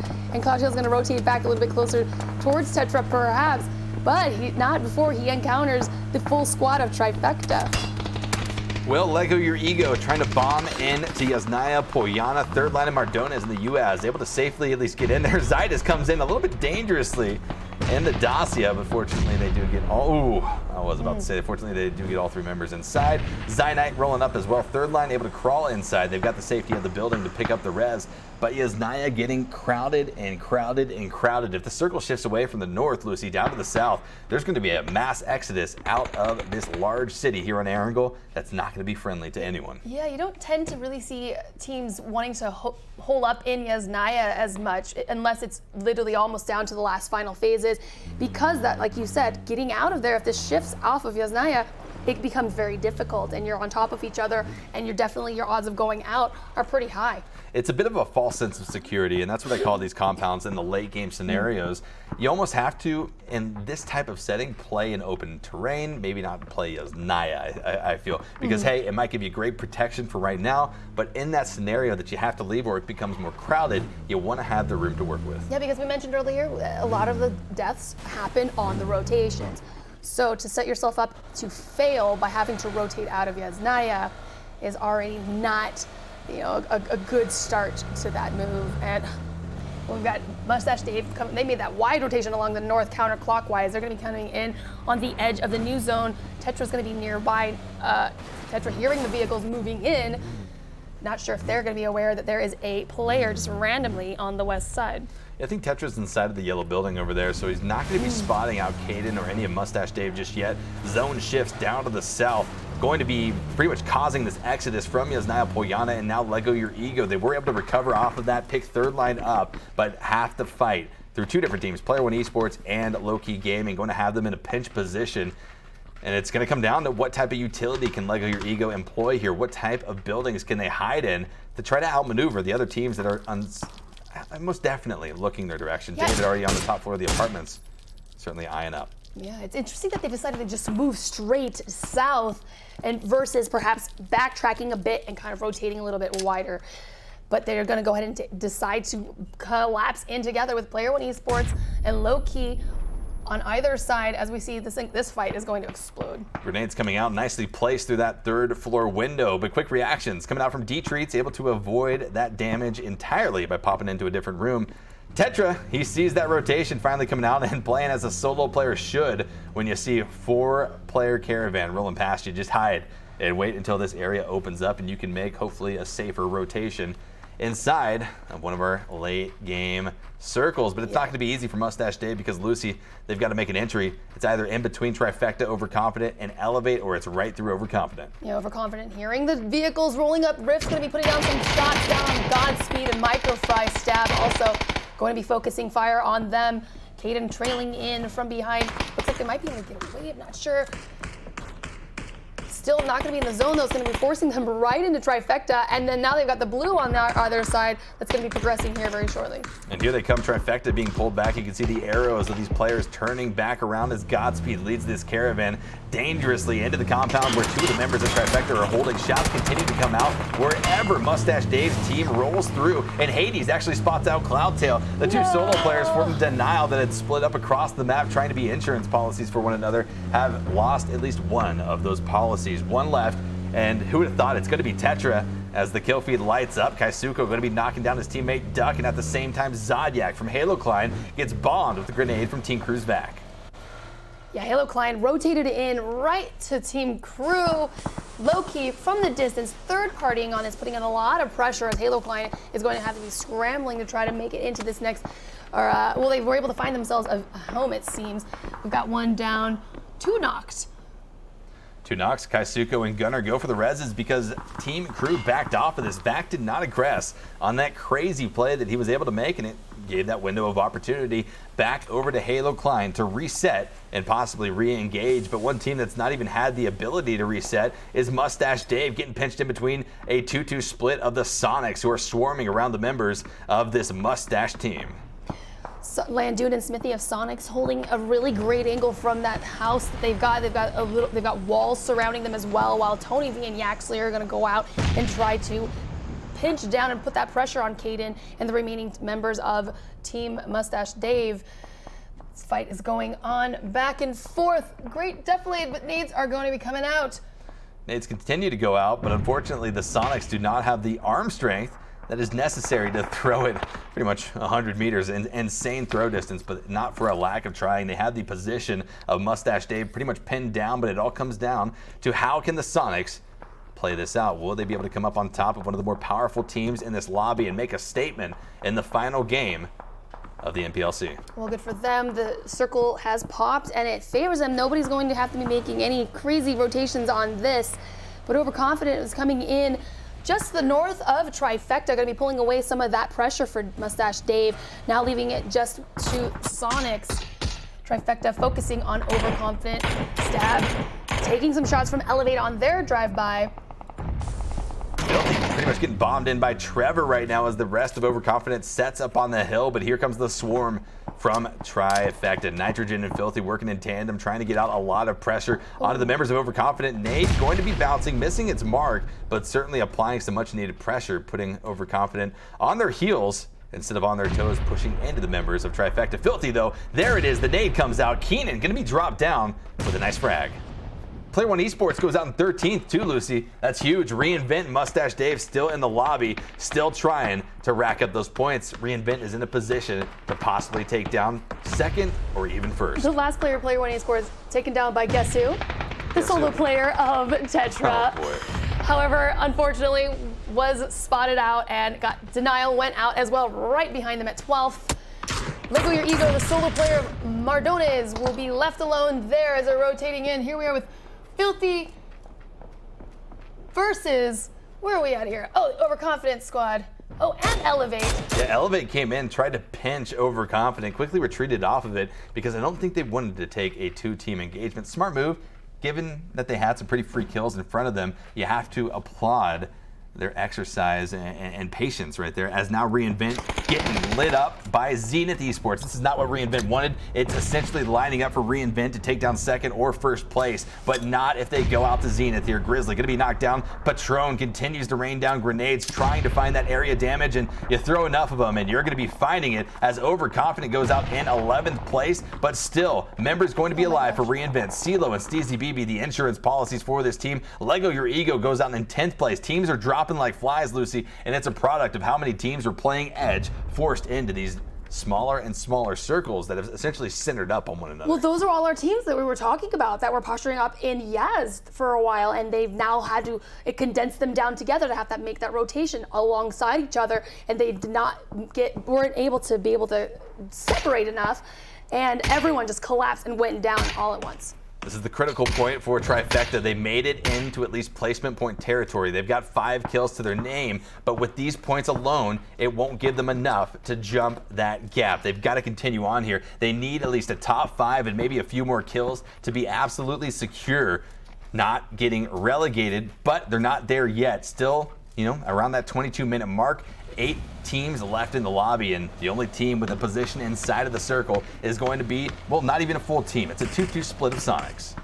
Which is a great hold that they actually have. I mean, Dave, few members of Dave there on the southwest of Sonics, but upon that advancement, as I was just about to say, Sonics able to get a sightline onto the Dave squad over there. They're taking them down. Back over here with Trifecta.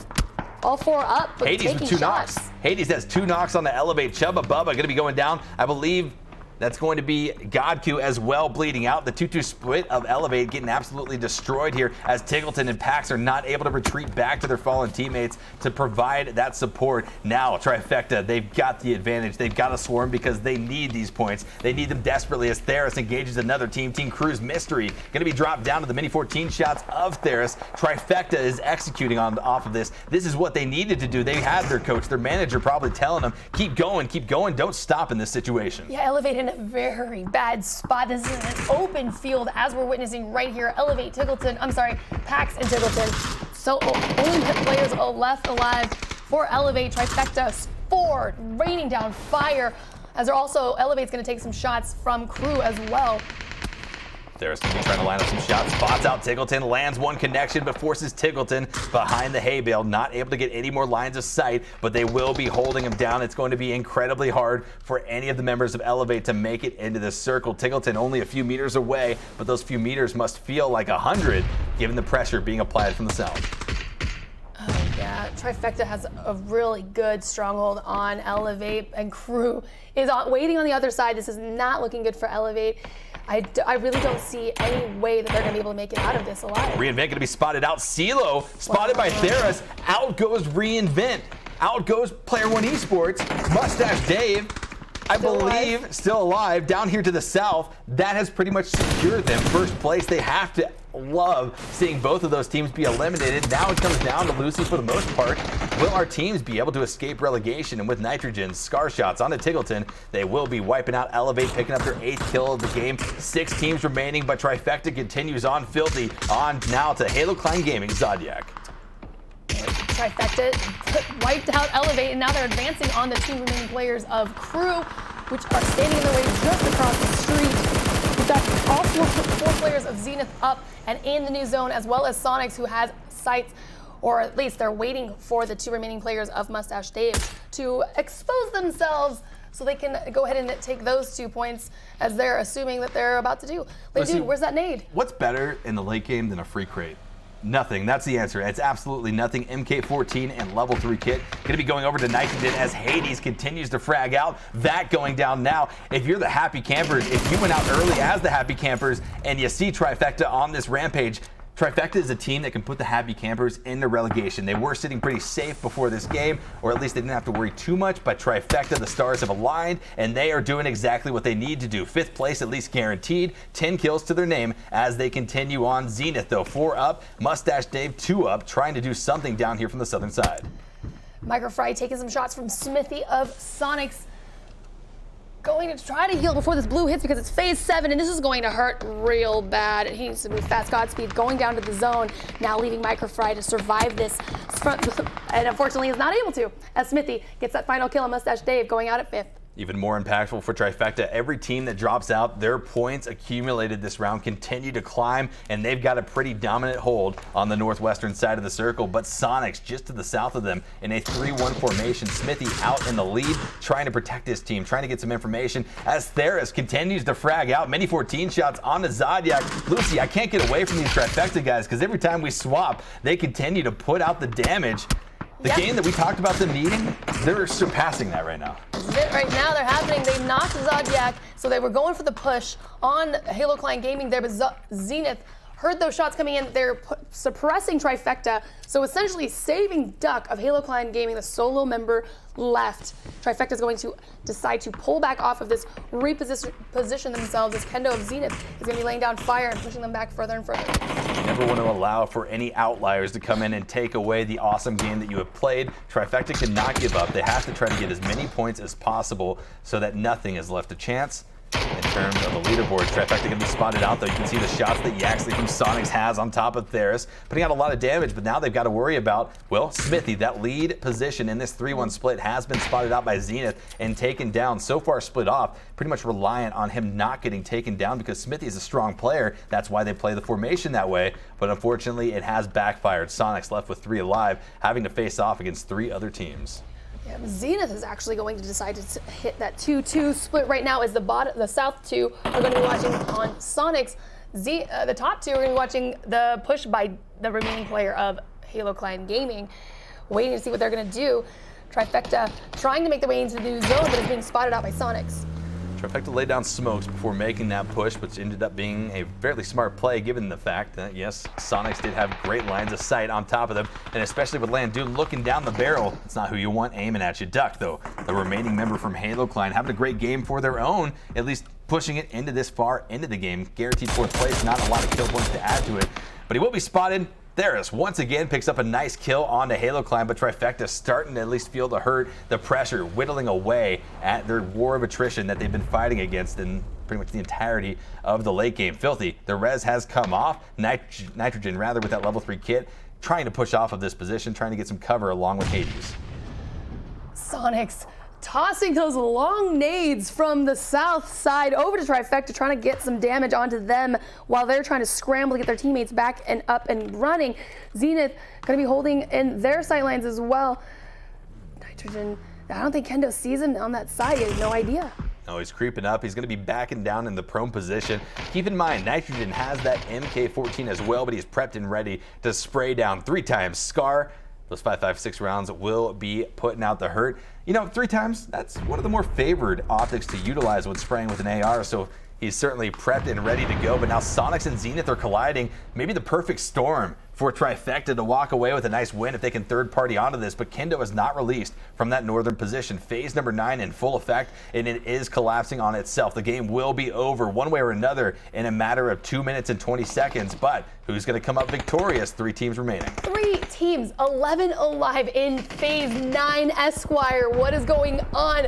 Roth is going down. It's going to start setting off a slew of, you see the kill feed filling up at this moment, trading downs as Trifecta is still all 4 up. Now we only have 3, knocking it down to 3 for Zenith. You're actually going to be getting that knock on Roth, or the cleanup actually. Trying to pick up that res. It's going to be very impactful for Tony V to be able to get this off, but none of these teams have engaged off of these opportunities that they've had. Everyone trying to play it slow, and Hades taking a lot of damage from Landun down to the south. Dropped to 33 HP. He has the MK14 now. He's going to be prone, trying to get off some shots, but not able to find the mark. Still, the pressure continues to be flung his direction, and it's this time by Kendo, flanking around the northeastern side of the circle, flushes out 2 of the members of Trifecta. Nitrogen and Hades will be going down, leaving just Theris and Filthy, but Theris is going to be knocked as well. Filthy now having to champion for his team. 3rd place. Can Trifecta continue this push, or will the Sonics end up coming up with it because they are ripping through these teams? That was huge for Zenith. My goodness, Trifecta had no idea. They were focused, too tunneled in on Sonics, which gave Zenith an opportunity to collapse onto Trifecta, now leaving them with 1 player left. Sonic's going to be taking a shot on Lush, knocking him, leaving Kendo all alone, and going to be making that push on Zenith. Tony V pushing up as well. 3 members of Sonic swarming around. Pretty much solo players for them to have to deal with. But here comes Kendo once again, dropping down Yaxley. And there goes Landun as well. A 1v1v1 around the map to end out the final game of the NPLC Contenders. No other way would we wish it to go down like this. Filthy, he's taking some damage. Kendo has landed 1 shot, dropping him down. And there goes the spray. Now Kendo from Zenith Esports versus Tony V of Sonics. Oh, and there we have it. Just as you stopped there, Sonics with a huge win, 10 kills. That's 20 points for them.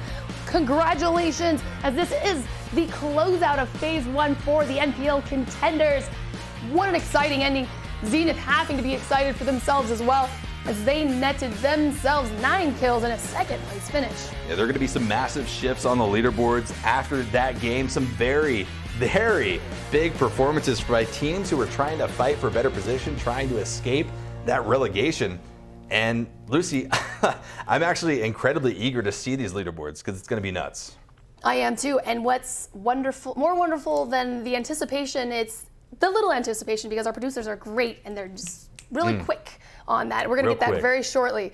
Can't wait. But first, we're going to see the end game stats before we do see the final. I'm not sure if they're going to give us a little they better. A build-up? No, they better give it to no. Give it to me, producers. You know how in the NPL that they do the by section? Yeah. They don't give you the full thing. They do it by section. By section, Are they going to give it to us that way? I'm not sure. Who knows? Who knows? Maybe they'll hide the screen or something like that. But what an incredible game. I mean, excitement from the get-go, because it kind of popped off. We saw some drops that were a little bit different. Some teams trying to adjust that strategy, play it a little bit safer. But then once we reached that maybe 18-minute mark of the game and still had 15 teams alive, that's where the action erupted. There were shots all over the place. Teams were doing their second and third rotations into those mid-game phases because everything was taken. All the different rotation paths were choked out by Crossfire. Yeah, and at that point, it was a matter of who had the best utilities, the best throw, really, with the utilities as well. What are you going to be doing with it is also a factor in if you have frags or not, and smokes. Yeah. And then being able to win your gunfights.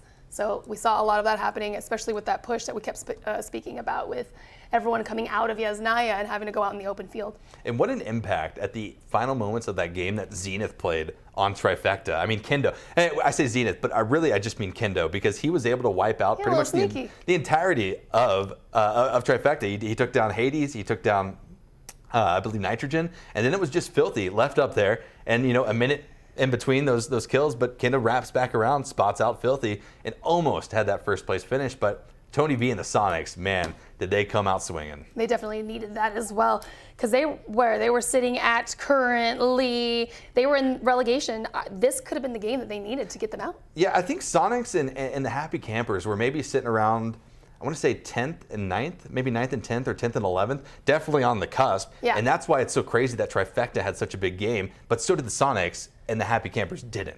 So I'm curious, did the Happy Campers drop into relegation? That would be huge if they did. Did Trifecta beat out relegation and possibly even find themselves with that win? As you're saying, in the money, maybe. I feel like it was 9th and 10th and 11th were really close to each other. So there were those two spots for whoever came out on top with that. It could be very well the Happy Campers down in 11th. Yeah. We don't want to wait and speculate anymore. Producers, is it? Oh my God, it's here, it's here. Oh. All right, well, the lead up, It's because like this is the game. Yeah. This is the game stats, what we just witnessed. Sonics, 20 points, 10 kills. Trifecta, they got their 17 points, so that netted them second place. Look at how many points were up at the top three. We had 20 points for first, 15 points for second, and 17 points for third. The three teams that ended top three, they didn't just have okay games, they had insane games. Kills and positioning, that's how you rack up points in the NPL and NPLC. And do you know how you end the phase 1 of NPL Contenders? Hopefully Esquire? not in relegation. No, you end it with the amazing news we've been waiting for. Drum roll, please. And here it is, your 10 teams that are going to be competing against the bottom 6 teams in the NPL, trying to make their path to pro a reality. It's going to be in first place. Whoa. Player One Esports and Mustache Dave tied in points, but unfortunately for Mustache Dave, kills are the determining factor here, and that puts Player One Esports in first place for phase 1 of the NPLC. Wow, my eyes actually, I already thought that Mustache Dave had number 1 in the bag. I was looking at who made it out of relegation, and then I looked at first place. My goodness, yes, we do have a tie between Player One Esports and Mustache Dave, but then the next tiebreaker deciding factor are who has the most kills. That is Player One Esports. Look at how many more kills they have over Mustache Dave. My goodness, taking that first spot, taking home all that money. What is that, 6K? Yeah, and 6K. for contenders, that's great. Another big thing that I see, Sonics having an incredible game. They picked up the win there off of the back of Tony V in that final 1v1v1 situation. That brings them out of a possible, almost dangerous relegation territory position all the way into the money. 6th place is where Sonics will be finishing out phase 1 of the NPLC. But Lucy, we got to talk about our teams that were on the cusp of relegation, who did well, and who is going to be going down to fight against the open teams to hold on to this contender spot. This weekend. Starting on Friday. So we got Wednesday, Thursday, Friday, 3 days. Had the Happy Campers, Zenith Esports, Low Key Esports, Halo Klein Gaming, and GGWP are going to be back trying to fight to keep their spot in the contenders as they face off against 11 open teams. Yeah, it's going to be exciting. So you want to tune in this weekend to see how those matches are going to be going. A big shout out though to Trifecta. What a game. I mean, that was the miracle game for Trifecta. We thought that they were so far out of their ability to get in that relegation because they needed a game like that. And look what they did. Unfortunate for the Happy Campers to see them drop down, but I am fully confident that they're going to at least have the tools going forward to possibly stay in contenders. Yeah, because that's the thing is we keep saying, oh no, they're going to relegation. It's a bummer. That just means you have to try harder. It's one to more keep chance. Your spot. One more chance. It doesn't mean you're gone. It just means you have to fight to stay.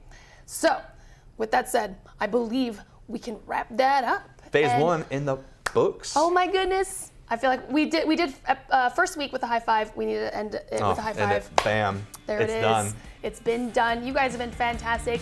Again, make sure to come back. Twitch.tv/playbattlegrounds or twitch.tv/OGN Esports, where the bottom 5 you just witnessed will be battling it off against the top 11 open teams in the NPLC relegation tournament. I'm excited.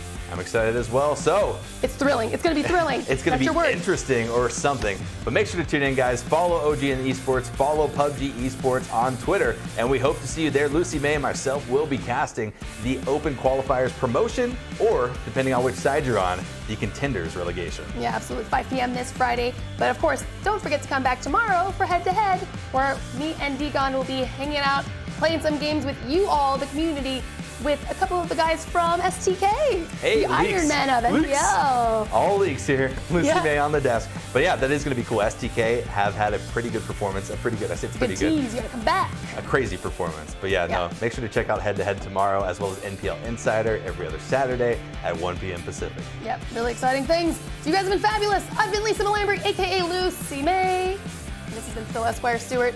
We appreciate all of you. Thank you for watching, and we'll see you guys next time.